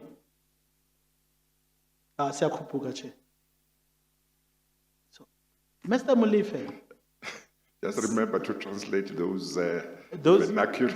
exactly, Chair, I'll try. Well, it looks like it's quite a trend, today is what, when was Mr. Mantashe here? On Wednesday. Yeah, in the course of his evidence at some stage also, he said the evidence leader, Mbamba Matif or something, meaning he was interrupting him. Is So it true? he resorted to his cause, but quite a few witnesses have done that. I think Mr. Zuma also did when he testified in 2019. He would put in some Zulu words. I don't know whether it's an ANC thing, Chair, or we learn it from there. But, Chair, the response is extraordinary. Here's a minister who's accountable for PRASA. And at that time, the relationship, it was no longer the same WhatsApp group. It has gone. Minister Dipuo Peters then writes some very hard letters. PRASA is falling apart. The board is not focusing on the right things. But hang on, because I seem to remember something. When you talk about a relationship of being the same people being in the same WhatsApp group, you were talking about Mr. Molefe and Minister Dipuo Dipuo Peters. But I seem to have the impression that you and the minister were also at some stage getting along quite well, but that it changed. So that's why I want to know who now are you talking about? You know, in Chair, terms of- every time I talk about the elders, and I think at some stage when we come to the meeting with the president, because I laughed, I was told I spoke for how many hours, the president fell asleep and everything. My grandmother, Mwam Kabel, should hit me, Chair, if I speak to an elder in a manner I don't show respect. And then she has taught me the principle. An elder is right even if they're wrong. You have to accept it. Minister Dipuo Peters, Chair, I showed her so much support and respect. I liked her testimony here. Okay? Because she told the truth. But she forgot one fundamental truth, Chair. And that fundamental truth was the fact that her and Popo Molefe were working together. She had taken, and I elaborated on this in my affidavit, and that at that time, you must look even at the speeches at the AGM of PRASA, immediately after I've left, and a year later, when that relationship changed. Mr. Molefe, you know, Chair, let me put it bluntly here. Popo Molefe was appointed chair. Was appointed chair of PRASA because I and my chairman, Mr. Sfiso Buthelezi, refused to accept an unlawful instruction to cancel an award, not a contract at that time, an award of a contract, an award for the new trains that we built. Because our people, I always say, and my affidavit is very clear, PRASA was destroyed by greedy ANC politicians who didn't like an award to a company. They were even telling us, why do you appoint the French? And I said to them, change the laws and tell us that we shouldn't appoint imperialist or multinational companies because you are part of a World Trade Organization. You have signed certain things. I was not even there, that you are going to even allow these companies to bid. When they win, you can't say you don't like them. Shall we refuse an unlawful instruction? And we were at Mjanji House when the first time then Minister Dipuo Peters told me and Sfiso Buthelezi and a chair by the name of Pete Sebola. She had come there. This was the second meeting. We had one in Cape Town where she says, yeah, we can't be dictated times two by the French and everything. And I said, Minister, we're not guided by the French. We are guided by the condition of Metro Rail. If we don't make this intervention, Metro Rail will collapse within 3 years. That's what I want. And secondly, if we follow your instructions, we have obtained legal opinion. And it's very clear that if we cancel will be this award to Gibela, led by Alstom, will actually be acting in violation of our procurement law. And if these guys take us to court, we are going to pay them 50 billion rands without even buying a train. In that meeting, she said, well, I'm going to change the board. Yes, the board of PRASA was due for, it was coming to the end of its life, Chair. They were appointed for 3 years. But Chair, I think, I'm not sure if Mr. Fiso Telezi, my former Chair, will come in. Ask him, Chair, how many times he's had discussions with Minister Dipuo Peter, some of them on the phone in my presence, when Mr. Telezi was talking to the minister. Where was promised here, the board is ending, we're going to reappoint you. The next day, we are not going to appoint you. But we were told that in Janji House in March, I think it was March, April 2014, that they were going to change the board. After we refused to accept this thing, they were going to change the board, and that he hinted for the first time that they were going to bring Mr. Popo Molefe. Chair, let me say, Mr. Sun, I knew I was going to lose my job.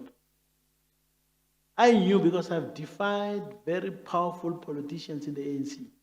I won't mention them today because I'm waiting for us to reach consensus on my affidavit. I deal with that matter in great detail, Chair.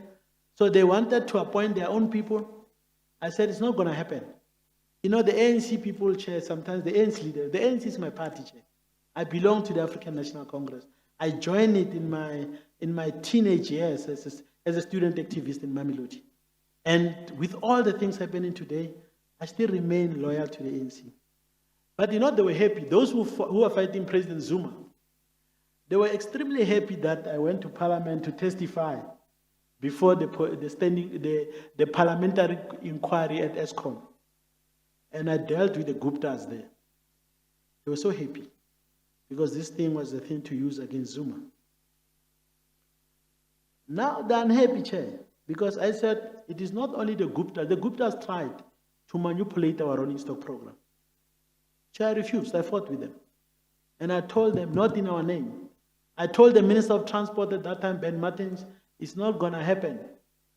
But there's this, so if the Guptas were the left side, the right-hand side, Chair, I mentioned them in Advocate Sony, you've read my affidavit. I mentioned all of them, Chair, in detail and provide the evidence. So they wanted to do exactly what the Guptas were fighting for certain things. They had the right to do business with us.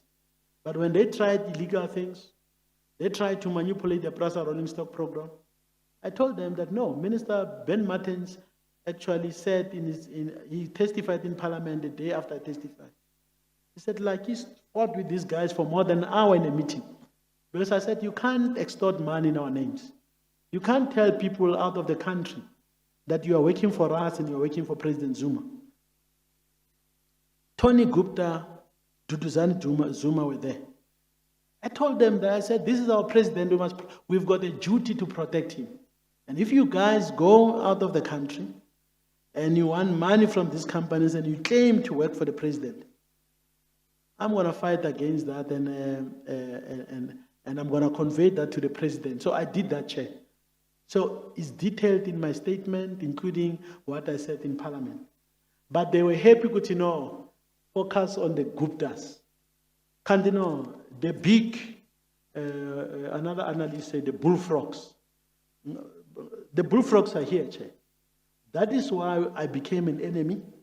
And I knew that they would fight with us. And I told Mr. Fisop Teles. So when I told Popo Molefe that I was going to resign, I started with Fisop Teles. Because when Minister Praveen Gordhan gazetted the PRASA rolling stock in 2014, he didn't want to do that, Chair. That was a big fight. Okay? Ms. Montana, Can I just make this last point quickly and then, and sorry, Mr. Soni. Because, so the point I'm making is that I knew at that time when he had to sign even against his will, a proper procurement process. He didn't want to sign it. And I stood up and fought, Chair. When it was signed and gazetted, I celebrated and I said to Shenge, as Fisop Teles, Cheng, we've done this thing. No one can reverse the fact that our people in the next 40 years will have decent trains, similar, equivalent to the How train, and even probably better than the How train in some instances. But this is going to come at a high price, and that I'm going to leave PRASA. He persuaded me to stay. So when Popo Molefe came, one of the trips we undertook was in Germany, at the Innotrans in 2016. No, sorry, in 2014. So he came in August. The Innotrans, which is the biggest exhibition in railways, where railway leaders, manufacturers, financials come every 2 years in Berlin. So we're there. And I shared with him what the Guptas were trying to do and what I did. And I'd also indicated to him that, look, I want to step down. Because I knew Popo Molefe came to the board chair precisely because the then Minister of Transport, okay, was unhappy with the fact that we refused to follow an instruction. The Minister of Transport, I thought the poor Peters, would have told this committee why he appointed Popo Molefe. It's in my affidavit. Why he appointed Popo Molefe into the board of PRASA, because Popo Molefe was never nominated by anyone. Zoto Manase was never nominated by anyone. Willem Steenkamp were not nominated, but they were parachuted into the board of PRASA to execute a mandate. But Chair, I became disciplined to work with them. So, Mr. Sonny, I'm simply saying we should be careful that these things are not manipulated. The 2014 financials is 100 million. The 2014-15, so the 15 year is, but it doesn't support Mr.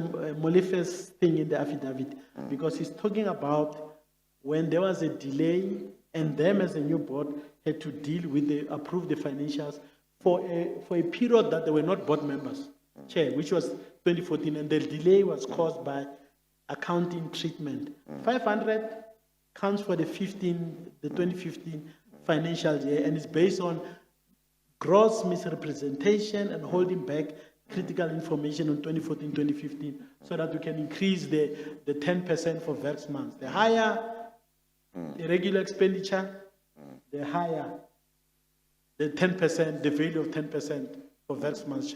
And I'll elaborate on that. Sorry, Mr. Okay, all right. Mr. Montana, let me, I'm the evidence leader. The chairperson obviously rules what happens.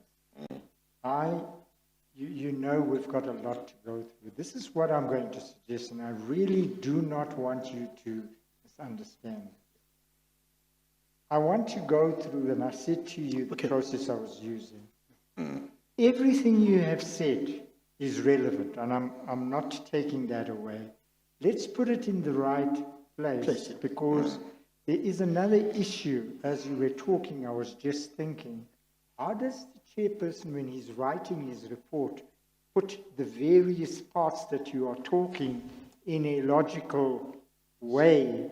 Because they are all over the place, if you know what I mean. So if we could just be disciplined about that, you can say... I'll cooperate with you, Chair. Sometimes I get, because I happen to connect so many of the dots, and I put it together. Feel free also to say, no, let's park that, and let's deal with what is before us. Just so long as we're on the same page with that. Yeah. Also, when you are done, when Mr. Sony is done, if there is anything that you think he didn't touch on, which you think is important, I will give you a chance to deal with those. So you can make notes as we go along of things that you don't want to forget. Thank you, sir. Yeah, okay, all right. Mr. Sony? As you please, Chairperson. Then... But Chair, can I, without interrupting me, can we just confirm, Chair, on what basis we are leaving this thing? Because I was trying to clarify the 2014-2015 financial year. No, they're not one of the... So this thing that Mr. Evidence or the annual audited financial statements, they're speaking actually to a different matter to what Mr. Molefe is raising. That's what I'm saying, Chair. Well, put it this way, certainly from my side, I hear what you say. It may well be that later on when I look at it, I might need more clarification. But I've heard what you say, and Mr. Soni, if he needs clarification, he will ask. If he later on thinks he needs clarification, you can be approached to provide clarification. Sorry, Chair. The clarification that I want now is this. You've seen PM2, which says there was that irregular expenditure. We've been to page 38. Now, as you were talking, I understood you to say, but that's based on false information that was presented to the internal auditors. Is that Chair, your point as well? I'm saying that when the financials were finalized, when I left, there was no 500 on the table. No, I understand. So there was no 500 on the table. Yeah. I just wanted to clarify, so you say that that's false. I'm saying that if you look at the 2015, 2016, 27 financial year, actually the PRASA statements, Parliament, Audit Standing Committee should not have accepted those financials. Okay, but we've been through that. Yeah, Mr. yeah. McKenna. So I just wanted to... Therefore, okay. I'm confirming that, yes. Yeah, sure. Okay. Then at paragraph 17, he says that aside from that challenge about the audit, he says that there was a concern that employees were regularly suspended or dismissed, often in violation of their constitutionally guaranteed labor rights. And he says the CCMA reversed many of the decisions to dismiss them. Do you agree with that? No, Chair. I don't share this. Mr. Mulefa was not at PRASA when these executives were fired. The only people that were either dismissed, there were two people that were dismissed. And I think they both were testified before you, Chair, Mrs. Mathangoye, as well as Mr. Fanny Dingiswayo. Now, you can see that, we are mixing up issues here. The NTM issue, I'm a group CEO, Chair. I employ, with the approval of the board, I appoint CEOs of the PRASA divisions and subsidiaries. But Mr. Montana, I'm sorry, I'm going to have to limit you to answer this issue. He is talking about employees, not chairpersons of boards and so on. No, hear me, Mr. Soni. I hear what you're saying. He's saying here, people were reversed, CCMA on one occasion, more than 500 members of the National Transport Movement, NTM trade, were dismissed, only to be later reinstated by the Labour Court, whether or not he was the ultimate decision maker. The CEO had to take ultimate responsibility. Chair, really, Chairperson. And when I say subsidiaries, I'm not talking about chairpersons, I'm talking about CEOs. So all the group executives and the CEOs were appointed, in fact, by the board. I would recommend to the board, appoint these people. A person who works at a station or at the depot in Bramfontein doesn't report to the group CEO. A person who works at the depot is a member of the National Transport Movement. He works at the depot, he reports to a depot manager or supervisor, who in turn reports to higher people. These people were not dismissed by me. The reason they were dismissed, I think they were correct, Chair. But I think that you can see that Mr. Mulefa is trying to stretch this point where he wants a person dismissed at the corner there to be attributed to me personally. And you can see that he's not even sure. He says whether he's the ultimate decision, but he must ultimately take responsibility. At what point does the CEO take responsibility? Chair, if I put controls, I put systems in place, and someone violates that, I don't take control. But if a train driver smashes a train, and an investigation says, but the CEO didn't put in place the necessary controls, this driver said he crashed the train because he couldn't see, and they realized that he didn't go for a medical checkup to see annually, and that I didn't put in place a system to make sure that this driver goes for that. I'm personally responsible. But the long and short of your answer is that he's not talking here about people that you dismissed. No, Chair, he's talking about 500 members. Where are these people? These are junior employees in the company. Yes. They don't, some of them I haven't even seen with my own eyes. Who issued a letter of suspension or dismissal of these employees? Okay, I think what the chairperson is saying, and I shouldn't talk for him, but is let's get the fact. The fact is the employees were dismissed. They were reinstated by the CCMA. You say that's not a matter for which you should be held responsible because those decisions were taken by other PRASA officials. Is that your answer? No, Chair, I'm saying probably 2 or 3 different things. The first one, I'm saying here are junior employees. Mr. Molefe is clutching at straws. He doesn't even know who took the decision, but he says Montana must take responsibility, Chair. That is wrong. So that's the first thing I'm saying. Secondly, Mr. Molefe doesn't state here, Chair, who was irregularly dismissed or suspended. Okay? Today I'm prepared to talk about 2 people. He doesn't mention them. Is he referring to Ms. Ngoya and Mr. Fanny Dingiswayo? He doesn't say here, Chair. So, Ms. Montana, let me help you. Yeah. And really, we must get on. I'm sorry, I'm going to have to be firm about this. Yeah. And the reason I'm saying that is, it's quite clear. We all know that Ms. Ngoyi and Mr. Dingiswayo were dismissed in 2017. He is talking about 2014, 2015. No, they were dismissed by me, Chair, in 2015. Ms. Matangoye, she's here. Mr. Fanny Dingiswa, they were fired by me in 2015. Okay, but he's clearly not talking about. Well, Who is he talking about, Chair, so that we can be specific? sorry. Well, I'm not sure how important this allegation is of the dismissal of 500 members. In the particular paragraph, Mr. Molefe doesn't mention the year as I see it. In the previous paragraph, he's talking about the issue of the 500 million where he refers to 2015, 2016. But as I understand it, as far as you are concerned, nobody that the 500 members of National Transport Movement Trade Union, you say those the decision to dismiss them would not have been taken by you. That's one of the things you say.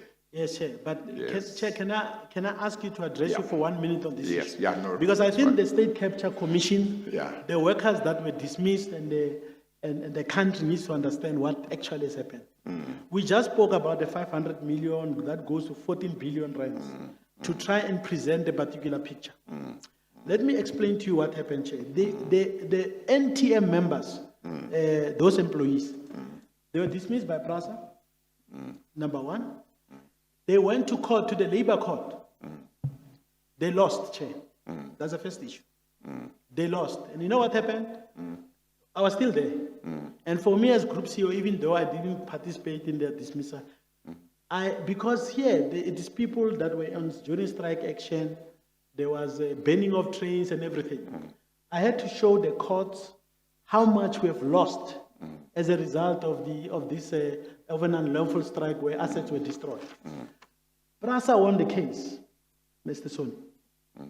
What happened thereafter is that 15th of July came, I leave PRASA. The employee relations guys, they get fired at PRASA because no, employee people, you are Montana's people. They get fired. The matter then goes, NTM, within its rights, correctly so, goes to the Labor Appeals Court. Chair, Appeals the earlier decision. appeals of that the decision by Labour the court. By the court. Yeah.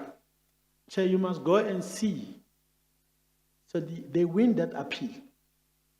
Because PRASA, exactly the point that Mr. Molefe is doing, they don't then defend this matter properly. They actually collude with the NTM people. PRASA loses. You know what's the cost of this court judgment, Chair? R1 billion. For PRASA to reinstate these people is R1 billion, which it doesn't have in its operational budget. So, Chair, here's someone who's destroying an entity. Okay? He's manipulating, he tells the State Capture Commission that people had been dismissed and everything. He doesn't write here that if we handle this issue with, in fact, when I realized that PRASA is going to be in trouble, I then put a tweet, and this will be my final point, Mr. Soni. I put a tweet. I said, if I was still CEO of PRASA, before the matter, because I was realizing I had intel on what is happening on this matter. I said, if I was PRASA, I would call back these people, reinstate them, renegotiate the terms so that we have a win-win solution. And people say, no, like he wants to rule from the grave. It went to the court. PRASA failed to do its work. They couldn't even to explain to the court that when each of these employees that were part of the 500, the court was saying, we don't want the common purpose approach where you say there was a strike, so if the train was banned, all 500 are responsible. But PRASA didn't do its proper work, Chair, in making sure that it follows those procedures. The impact is that it's got these employees who have been reinstated, and understand me, Chair, I'm not saying they mustn't be reinstated, but the cost to the business of playing political games are exactly what Mr. Molefe has done, as he has done with the irregular expenditure, 500, 14 billion, and then, Chair, you were asking a month ago, how does it come to 20 or 21 billion rands? Precisely because we are playing games with institutions that should serve. It will not happen when I was there, Chair. I'll never agree to it. So this is a real story, Chair. So this thing that Montana dismissed people who don't follow my instructions, people who don't do their work, or people who I find that they are, because ultimately I'm charged. I report to a board. When I go to a board and they say, Mr. Montana, my board, people think they're my friends. They were taking me to task. And my team had to raise their standards, Chair, and make sure that they deliver. And at some stage, Ms. Ngoye's, for example, document, she talks about how she was dismissed. I think at the right time we'll talk about it. So, yeah. Chair, I'm saying I do not accept this. I think that is false. It's actually a gross misrepresentation by Mr. Molefe. Okay. I'll just alert you to this so that we are not at odds. But that is more or less a finding made by the public protector as well. But we'll come to that because I'm going to give you an opportunity to deal with it. That's not correct. The point that that's one of the reasons I raised it. No, Mr. Soni, but that's not correct. Which public protector report? I refer to derail. Mr. Molefe, let me just.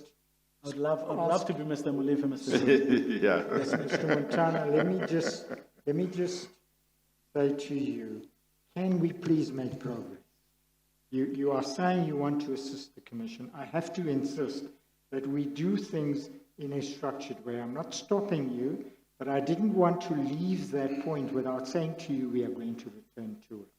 I'm going to return to it, Mr. Soni. We will. Yes. Okay, so no, I wanted to correct to the Chair that the public protector never deal with that. Then he never dealt with it. Yes. Okay, it's fine, Chair. Yeah. Okay. Let's continue. Then in paragraph 19, he says that in regard to the Braamfontein Depot modernization project and the purchase of rails and turnouts, the board before... I'm sorry, Mr. Soni. Maybe one of the things that you should do from your part to facilitate what you want to, what you were talking to Mr. Montana about, is maybe don't take too big a chunk to put to him. Yes. Maybe more manageable points, yes, and let him respond to those points. Maybe it's going to be better. Yes, yes. As you please. Yeah. Yeah. So okay. In paragraph 18, he refers to two tenders, the Braamfontein Depot modernization project and the purchase of rails and turnouts. Are you aware of those two tenders? No, Chair, I'm aware. Thank you. And then he says that at a meeting, it was said that those tenders were important. Were urgent. Do you agree with that that's what happened? Chair, the meeting of the 27th of November, this was about, yes, those tenders were very important, yeah. Yes, okay. Then he says that in paragraph 19, before the board approved of that. That's his board now. It wanted a probity report as an assurance that the relevant procurement prescripts and processes had been followed. Is that correct, that he asked for a report? Are you referring to paragraph 19? Paragraph 19. Chair, the board never requested for this thing. Okay. I think Yes. it's paying it's Yes. paying dividends Yes. if it's Yes. smaller points. But there's a material point, Chair. I'm trying to assist Mr. Soni. Yes. But Yeah. you see, I don't want us to lose No, sure. Chair, what has happened here? When we embarked, there were two major programs. The buying of new commuter trains and the depots. Because when you buy a new train, the depots where they're going to be maintained, parked, needs to be ready. So we had these major programs, and these were done under terms that were set by the Honorable Minister of Finance at that time, Minister Pravin Gordhan. Now, one of the things the board of PRASA, that is before Popo Molefe, under Mr. Sfiso Buthelezi, was that because these are big, we need to appoint probity officers to make sure, because we are going to have a big fight on these issues, people are going to take us to court. Let's appoint probity officers, a probity officer, so that when as a board we make decisions, because these are not decisions by the CEO, it's decisions by the board. We get an assurance that the process has been followed. So that was a standard practice. They didn't have to ask for that. So it started during Mr. Buthelezi's time. It was a major governance control issue. Now, when we come to this specific meeting, okay, they said that the report is not there. And I'm asking to answer it in two ways, in 18 and 19, quickly. You know, Chair, here's a major insinuations being made against someone that Mr. Sfiso Buthelezi wanted these things to be approved before he leaves. At that time, he was no longer the chair of the board. He was the chair of the PRASA's Finance, Capital Investment, and Procurement Committee, which basically, before we go to the board, they are the ones who review these things before they recommend that. 18 is so false. It's based on insinuation, no evidence. Mr. Buthelezi never did anything of this sort. He never wanted to push this contract. In fact, these matters were dealt with. Management came. Not like Montana management, the chief procurement officer and the teams to come and present these issues that were there. So 18 is false, Chair. This assertion is false, and it's actually trying to put as if Mr. Buthelezi, insinuate that Mr. Buthelezi had an interest in this thing, on the depot modernization thing. This depot was important precisely, Chair, because we knew in 2015 we'll get the first train. It had to come there. No, So that is 18. Let me answer number 19, Chair. In 19, the reason why, Chair, there was the thing, at this meeting, no one was aware that the contract of the probity officer had actually expired, Chair. And it had to be renewed, to be extended, and was through that process. I was sitting here when I heard Mr. Molefe saying that I promised them this report, and then later it was not there. The meetings on this Bramfontein thing was actually held when I was on leave later, and the CEO was Mrs. Ngoye. So, Chair, it is false. I do not accept it. It is false. And the reason why there was no report, Chair, was precisely because, and myself as CEO and the board, we didn't even know that the probity officer's contract had expired, and that has not at that time been brought to attention. Now, this thing is being turned to say we're misleading the board and to tell them that there's a report. Mr. Molefe had gone out to say there's corruption in this issue. In my affidavit and evidence, I provide evidence that actually that is false, Chair. Okay. Mr. Montana, can I just summarize what you said? Firstly, you say there was no probity report, so you and Mr. Molefe agree with that. But you say he never asked for a probity No, report. it was a standard practice, Chair, with all the modernization projects that we're implementing. But was there a probity report? No, there was not in this particular meeting, Chair. Okay, that's the, so you and he agree Chair. on that? No, Chair. He is saying here, the issue here, Chair. I think that if we end it there, we'll be making a serious mistake because we'll be misleading the Chair. Yes, The but issue hang is- on, hang Sorry, on. Chair. I think what Mr. Soni is doing, he might be coming to the point that you want to emphasize. He is taking various parts of your points to make sure that he has understood them correctly. Okay, sure. Yeah, he might be coming to the point that you want to emphasize. Okay. Yeah, Mr. Soni. As you please, sir. So, Mr. Montana, let me ask you this. You've told us that the probity officer's contract had expired. That's correct. If you could Okay. say yes. Yes, Yes. And Mr. I don't Solis. mean it Yes. disrespectfully. I'm sorry, just uncomfortable with the Chair. Sorry, Chair. Yes, Yeah. okay. Now, what I want to ask is, even though their contract had expired, you say there was a report or there wasn't a report? No, in this meeting, I'm confirming there was no report. Right. Okay, and at the meeting, I was also not aware the report, the contract had expired, Chair. Yes. Okay. So, but the point then is that the real contention between you and Mr. Molefe is, he says he asked you for the probity report, you promised the probity report, you saying that that's false. Chair, it is false. And by the way, Mr. Soni, this report is not taken to the board by me. The committee of the board, the people, because you remember, Chair, we had a delegation of authority of 100 million. If the teams do a tender and is 100 or below, it will be recommended to me for approval. If the contract is over 100 million rands, and here we're dealing with contracts far about my delegation of authority, the contract will go to the board, and that will go through its subcommittee, which will look at it. So there's a report before the board from this committee, Chair.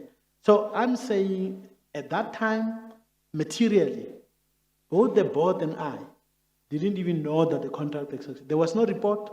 And in the discussion, during the discussion, Chair, then the issue comes up. But Mr. Molefe didn't ask me, say, Mr. Montana, where's the probity office? We never had that, Chair. Okay. So that's the only difference between you and him. And it's a fundamental difference. No, I Chair. understand that. He's obviously trying to say that you were being defiant or not cooperative or being dishonest. Well, whatever it is, we know what the difference Well, is. Chair, his reason, Mr. Soni, I actually captured in interviews, and these interviews are available to the commission. He says this 4 billion rand tender was a corrupt tender. Let's And forget what he let's said forget it, outside sir. the commission. Okay. please. Now, then he says, soon after this, you asked to be released on leave, saying that you were suffering from fatigue. Is that correct? Chair, I went on leave and I appointed Mr. Ngoye to act in my position. And I indicated that, look, it's been a busy year, I needed to take a rest. Then he says, in the meantime, the board asked for a probity assessment of the tender processes, and he puts up the report as PM3. I'd like you to look at, please, pages 88 and 89. Page 18. 88 and 89. Remember, we're looking at the top right-hand red numbers. Yes, Chair. This is the report, and I just want to look at the last part because it's what concerns you. It says, overall management and the board must take a decision to accept or reject the non-compliance with the policy for the two affected tenders reviewed. This recommendation has been discussed with the Group CEO, and his response and action plan is reflected below. Is that correct, that the matter was discussed with you?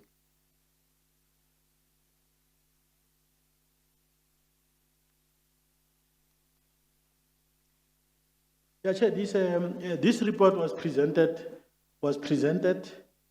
to management, and I think that it's a correct reflection of what happened. Okay, if you look at page 89, Yeah. then it says management's response and action plan, and it says, after due consideration of the contents of this report from the internal audit consortium, we are of the view that the two tenders are non-compliant and will therefore be cancelled. Was that management's view? Chair, we took that decision on those particular contracts. And then in the action plan, it is said, we will design alternative tender procedures to acquire the equipment and the services required. Consequence management will be implemented accordingly. And the person responsible was yourself, Mr. Montana, as Group CEO. Is that all correct? Chair, it is absolutely correct. Okay. Then let's look at what he did. Are we still on this point? Are we moving from this point? No, we are moving from. Can I make a quick point? Yes, no, of course. Chair, you see, and that is why, the way this evidence comes here is equally very important.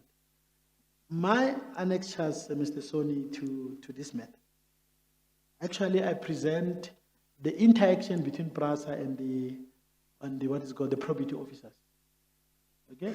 Including where some of the observations by the probity officers were either incorrect or they were not right. But sorry to interrupt you. Yeah. I understood you to say there were no probity officers at the time. So I'm just trying to understand how your correspondence would be with non-existent persons. No, Chair, I think Mr. Soni didn't understand me. I said before Popo Molefek even came to PRASA, we appointed a probity officer for the big projects that were there. What I said was that when we had this specific meeting, the probity officer's contract had actually expired. Yes. So that's the point I'm making. And therefore, there was already a process undertaken to ensure that it is extended beyond that time because the services were still needed or required at that point in time. Now, when the probity officers continued with their work and interacted, there's 5 other reports on this very matter.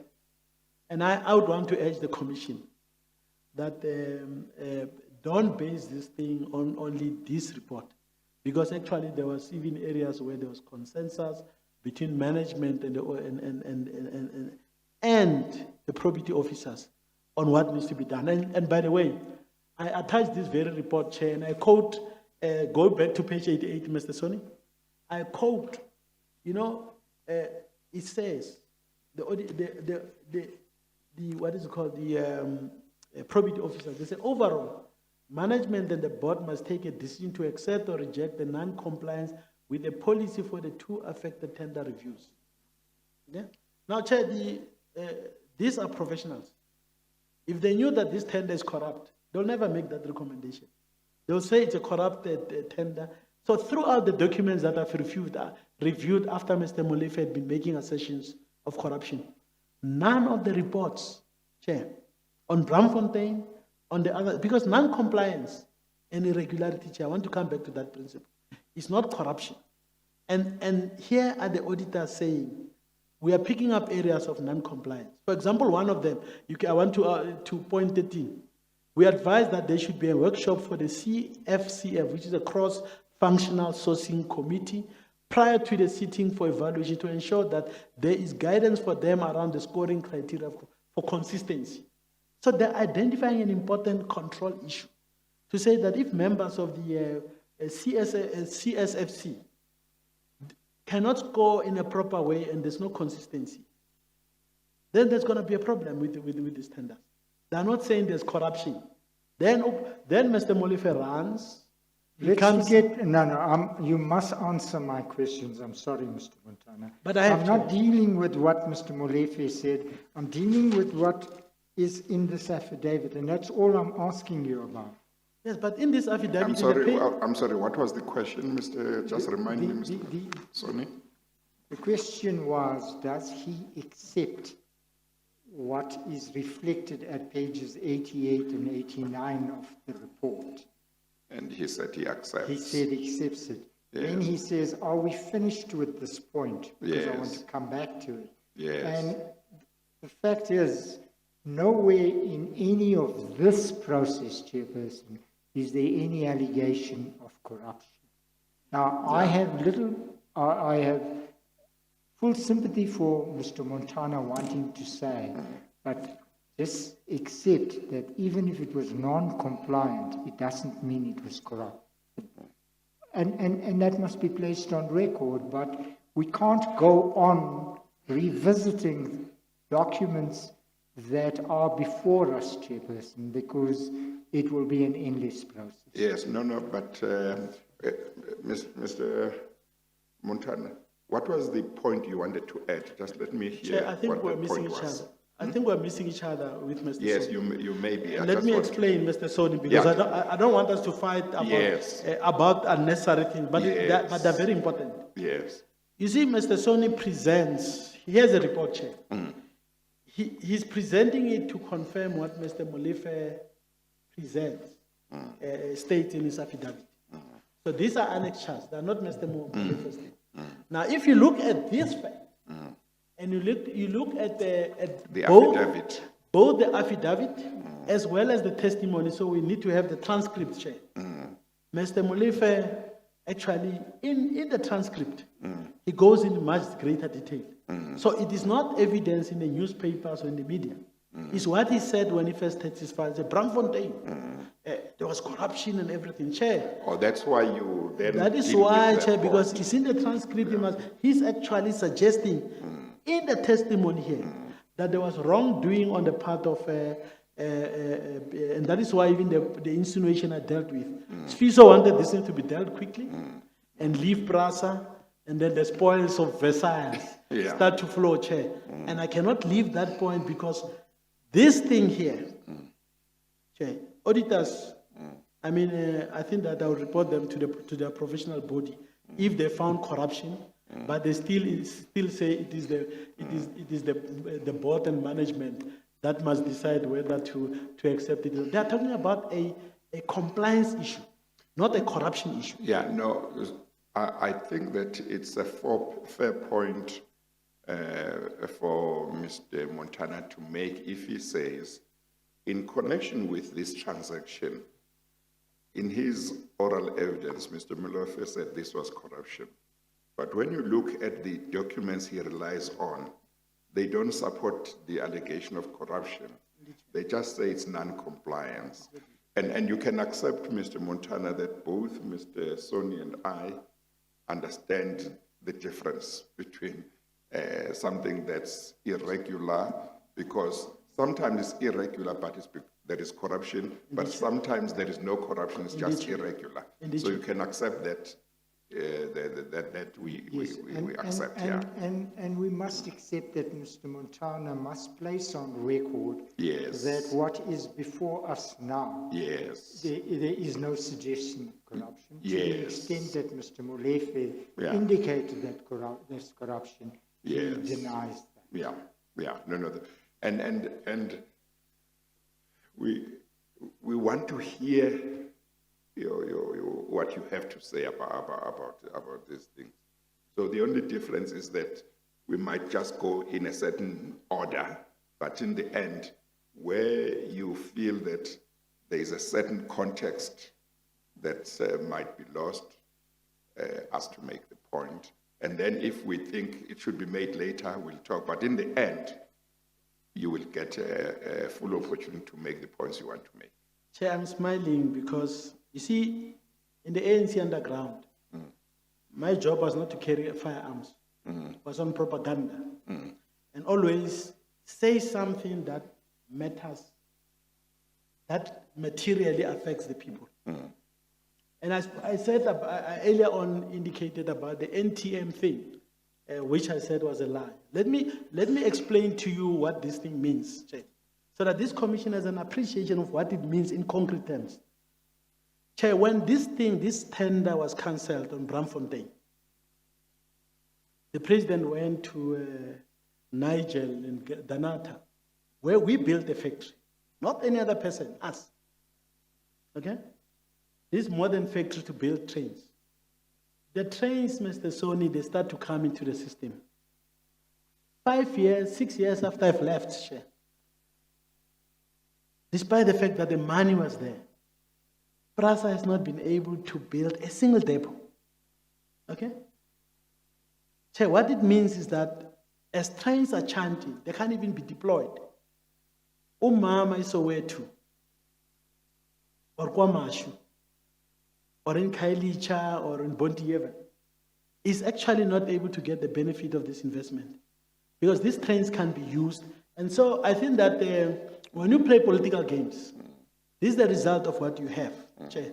Now here's a report that tells us that it was within the board to use its prerogative to see if it proceeds or not. And if he says that the irregularity or non-compliance is material or not, they must make that decision, Chair. But 5 years down the line, we have invested over 50 billion rands to buy new trains. And most of them come today, 6 years after I've left PRASA. They can't come into the system because some report is elevated above the requirements of the economy and ordinary people accessing job opportunities. This is what we have. To Chair. Okay. People are going hungry. That's what I was saying, Mr. Okay, all right. Let's continue. Because I can't let this go, Chairperson, I don't want to revive. See, Mr. Montana, the problem on that issue, and I don't want to address it in your absence, the problem about what you've just said now is you, at pages 88 and 89, concede that the tender must be reissued, must be cancelled. So that is, you are part of that decision-making process. It may have been a wrong decision, and you're entitled to raise it, but you can't raise it on the basis that, because of my absence, because you were part of that decision-making process. I'm just putting that on record. I don't understand, Chair. I don't understand this point being made.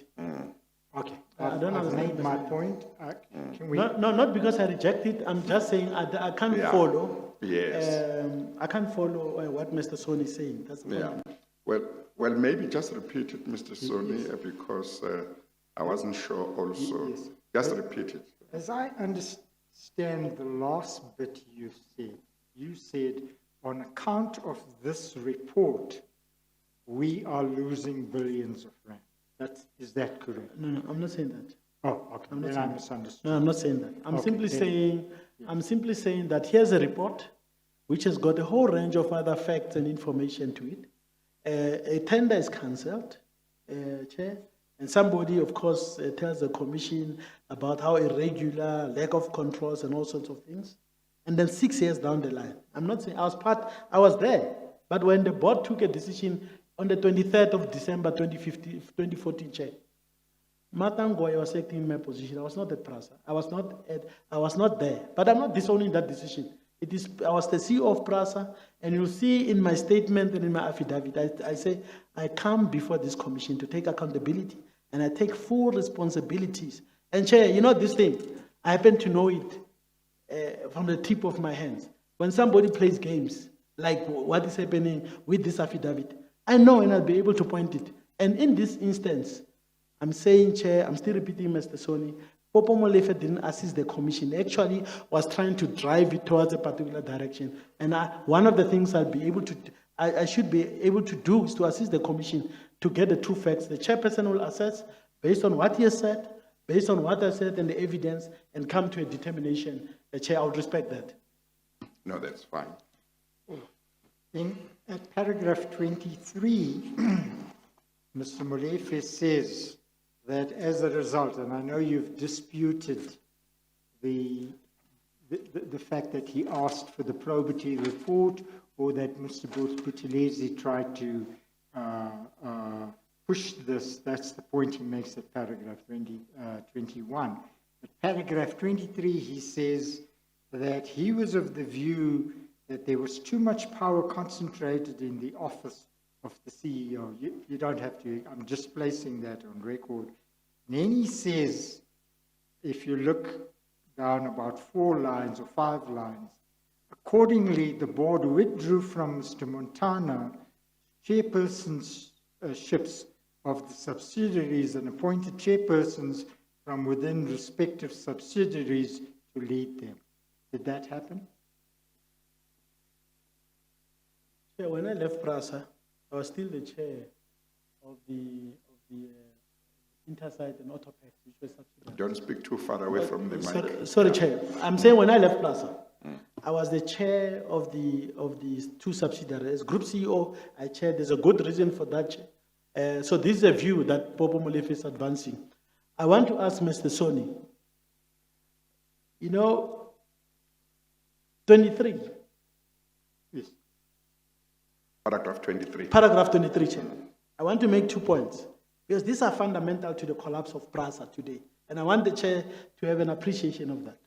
Chair, every year, when I started at PRASA, at SRCC, before we formed PRASA, my delegation of authority was 20 million. When later on the board had increased the delegation to 50 million, and it went to 100 million. Every year, as a requirement, Chair, we assess both on the issues of materiality and significance framework of the business, the level of spending and the level of investment, so that you don't want a situation where the board comes every day to the company because management is not able to make decisions. So if you look at the 100 million, Chair, at that time was appropriate for PRASA, and this was approved by the board, was reviewed annually as it were. Now, there are 2 lies, Chair, that are being told in this thing. Mr. Montana was a one-man show. He's not using so many words. He didn't consult. Chair, I think the committee should summon the minutes of the PRASA Exco, the level of debate and discussion. And Chair, when the board delegate 100 million to me, in turn I had to delegate 25 million rand to the CEOs, 10 million to the group executives. So if we talk about PRASA, anything below 25 million I didn't see. Chair, anything about 100 million went to the board. Now, let me tell you a story, Chair. I'm sorry, Mr. Montana. I don't know whether it's you or me. I thought much earlier you said your delegation of authority was 100 million. 100 million, Chair. Okay. Or is it just an example when you talk about 100 billion and 25 billion? You have been talking, that's what No, sorry, Chair, I may have made a mistake. I'm referring to 100 million. Okay. It still remained 100 million when I Yes, left. yeah. But I'm simply saying that delegations of authority are not numbers that are thumbsuck.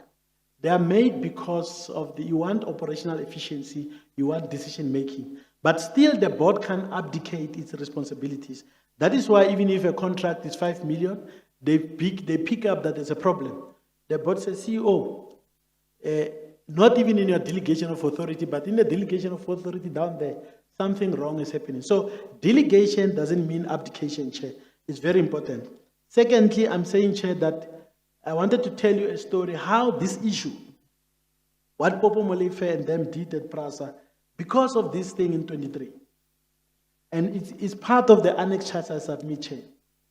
One of the things that is vital to running trains is issues of maintenance and availability of components. Maintenance, very vital for railways. So what happens is that because there's this view that this Montana is powerful, the board goes there and cut the delegation of authority to the CEO. But because they want to control also what gets approved in the business, they then terminate the delegation of authority to people who run trains on the ground. I held people accountable, Mr. Soni. But I will not go there and say, you are buying this component. That delegation must be given so that you can hold people accountable. There's a report by PRASA people, which is part of my affidavit, Chair.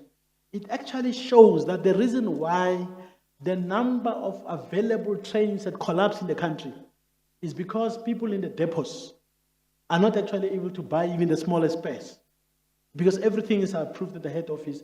So it's inappropriate. Here's a chairman who comes and tells this board, tell this commission that, 100 million share in the context of a company that must spend 15 billion on capital a year is a very small amount of money. But if you look at how they've destroyed PRASA because of this irresponsible thing, which is not having any scientific or management basis, you want your people so that when a train, particularly an old system like Metro Rail, people come from overseas to ask me, hey man, this thing is old, but how do you keep it running? Okay? Because I had to make sure that at least out of 100 trains, 85 of those trains run. And my people, if they don't do their work at their depots, they've got delegations to get the right components and everything. Popomolife comes, scrap this thing, and what you have is a situation where the country today, the country can't run 70% of the trains that now run. Okay? I ran the number of trains, held people accountable. Chair, I think maybe I should request one day for you and Mr. Sony during lunchtime, say, let's go to Park Station. And you see the disaster in 3 years, what it took us to build in 10 years. The board of Popomolife destroyed in less than 3 years, Chair. And they're not held accountable. Let me make this final point. Mr. Shriver Manuel was here, Chair, when he testified. I think it was still in 2018. He made a very profound point. He said, and I think he's one of the reasons why I agreed to tell you. He said, Chair, it's very important that we go back and look at what happened at that time. You see, now people say state capture, corruption, and then we get confused. Let's get to the detail. Why were trains running at 84, 85% when Montana was there? Why today we can't even run trains at 20%? Because they came and break this thing in the name of fighting state capture and corruption. It's wrong, Chair. Let's stand this thing. My statement today is an assertion. I'm challenging this false notion because I think we're going to destroy the country, and I see it happening with other state owners. So this 23, if this commission were to accept 23, Chair, I think that this country is going to go to the dogs. Excuse my French, Chair. Okay. I think we are at 3 minutes past 1. Yes. I think we should take the lunch adjournment. Or did you have a question that you wanted to ask? I just wanted to finish this. In paragraph 23, all that was said was that he had removed from you the chairpersonships of the subsidiaries. You are saying that that's false. No, Chair. I know that they were discussing the... No, I'm just asking, was it false? No, Chair, it's not. I don't want to use the word false. Chair, the board of Popomolife had said, in line with what they're saying here, that in their view, the group CEO chairing subsidiaries, okay? But I think by the time I left PRASA, they haven't effected that particular decision. And Chair, is an opinion that he has. But I think for... But just at a factual level, I think that's what Mr. Esson is asking for. When they say they withdrew your chairpersonship of the subsidiaries, is that true? No, Chair. When I left PRASA, I was still chairing the board of Autopex and Intersite, as it were. But at that time, were you chairing the same number of boards of subsidiaries as you had been chairing when Mr. Mulefe's board came, or had the number reduced? No, Chair, there are 2 subsidiaries at PRASA. The others are divisions without the board. Okay. So I was chairing these 2. And there's a particular reason why. And that never changed until before you left. That did not change. Yeah, I'm saying that the board of Popomolife, in their discussion, I accept that point. They've raised the issue of if the CEO, that is why I say, in the board's view, that did not augur well for good corporate governance. The board of PRASA under Popomolife had that discussion, and I'm aware of that discussion. So yes, but in terms of actually withdrawing or No, I was never withdrawn, Chair. That did not I happen. was never withdrawn, Chair. Okay, all right. Maybe in someone's imagination, but when I left PRASA, Yes. I left PRASA, I was the chair of the two subsidiaries, Chair. Yes, That- and I that- guess that there we would had, be yeah. minutes of board meetings There'll for those be subsidiaries. exactly, Chair. Yeah. But, Chair, I'm saying this point at the bigger level. I'm saying this assertion as well. It's so wrong, Chair. If you want to run PRASA without running its real estate, like many railways companies are doing, then you are going to Yeah. destroy this company, Chair. And that's what we see. You need to align what your property, you need to ensure that your property division or the property portfolio really supports this business. This was a destruction of value. So it sounds good corporate governance, but in business, in real terms, concretely, it actually has an what is it called? I didn't want to, the opposite effect. Whether it was intended or not, it's something else. I don't want to debate that. But I'm saying that I don't even agree with that view. But yes, Mr. Molefe is right that his board did say we do not think that moving forward we want to have a situation where the group CEO also chairs subsidiary boards. And maybe that's what made him have said that he thinks I'm a very powerful man. So you are saying the board did have such a discussion and took their view, but while you were there, they did not implement. No, Chair. that It decision. was not in action, Chair. Yeah, okay, all right. I think we must take the lunch adjournment. Adjournment, we are at 1:06. Let's resume at 2:10. As you please. We adjourn.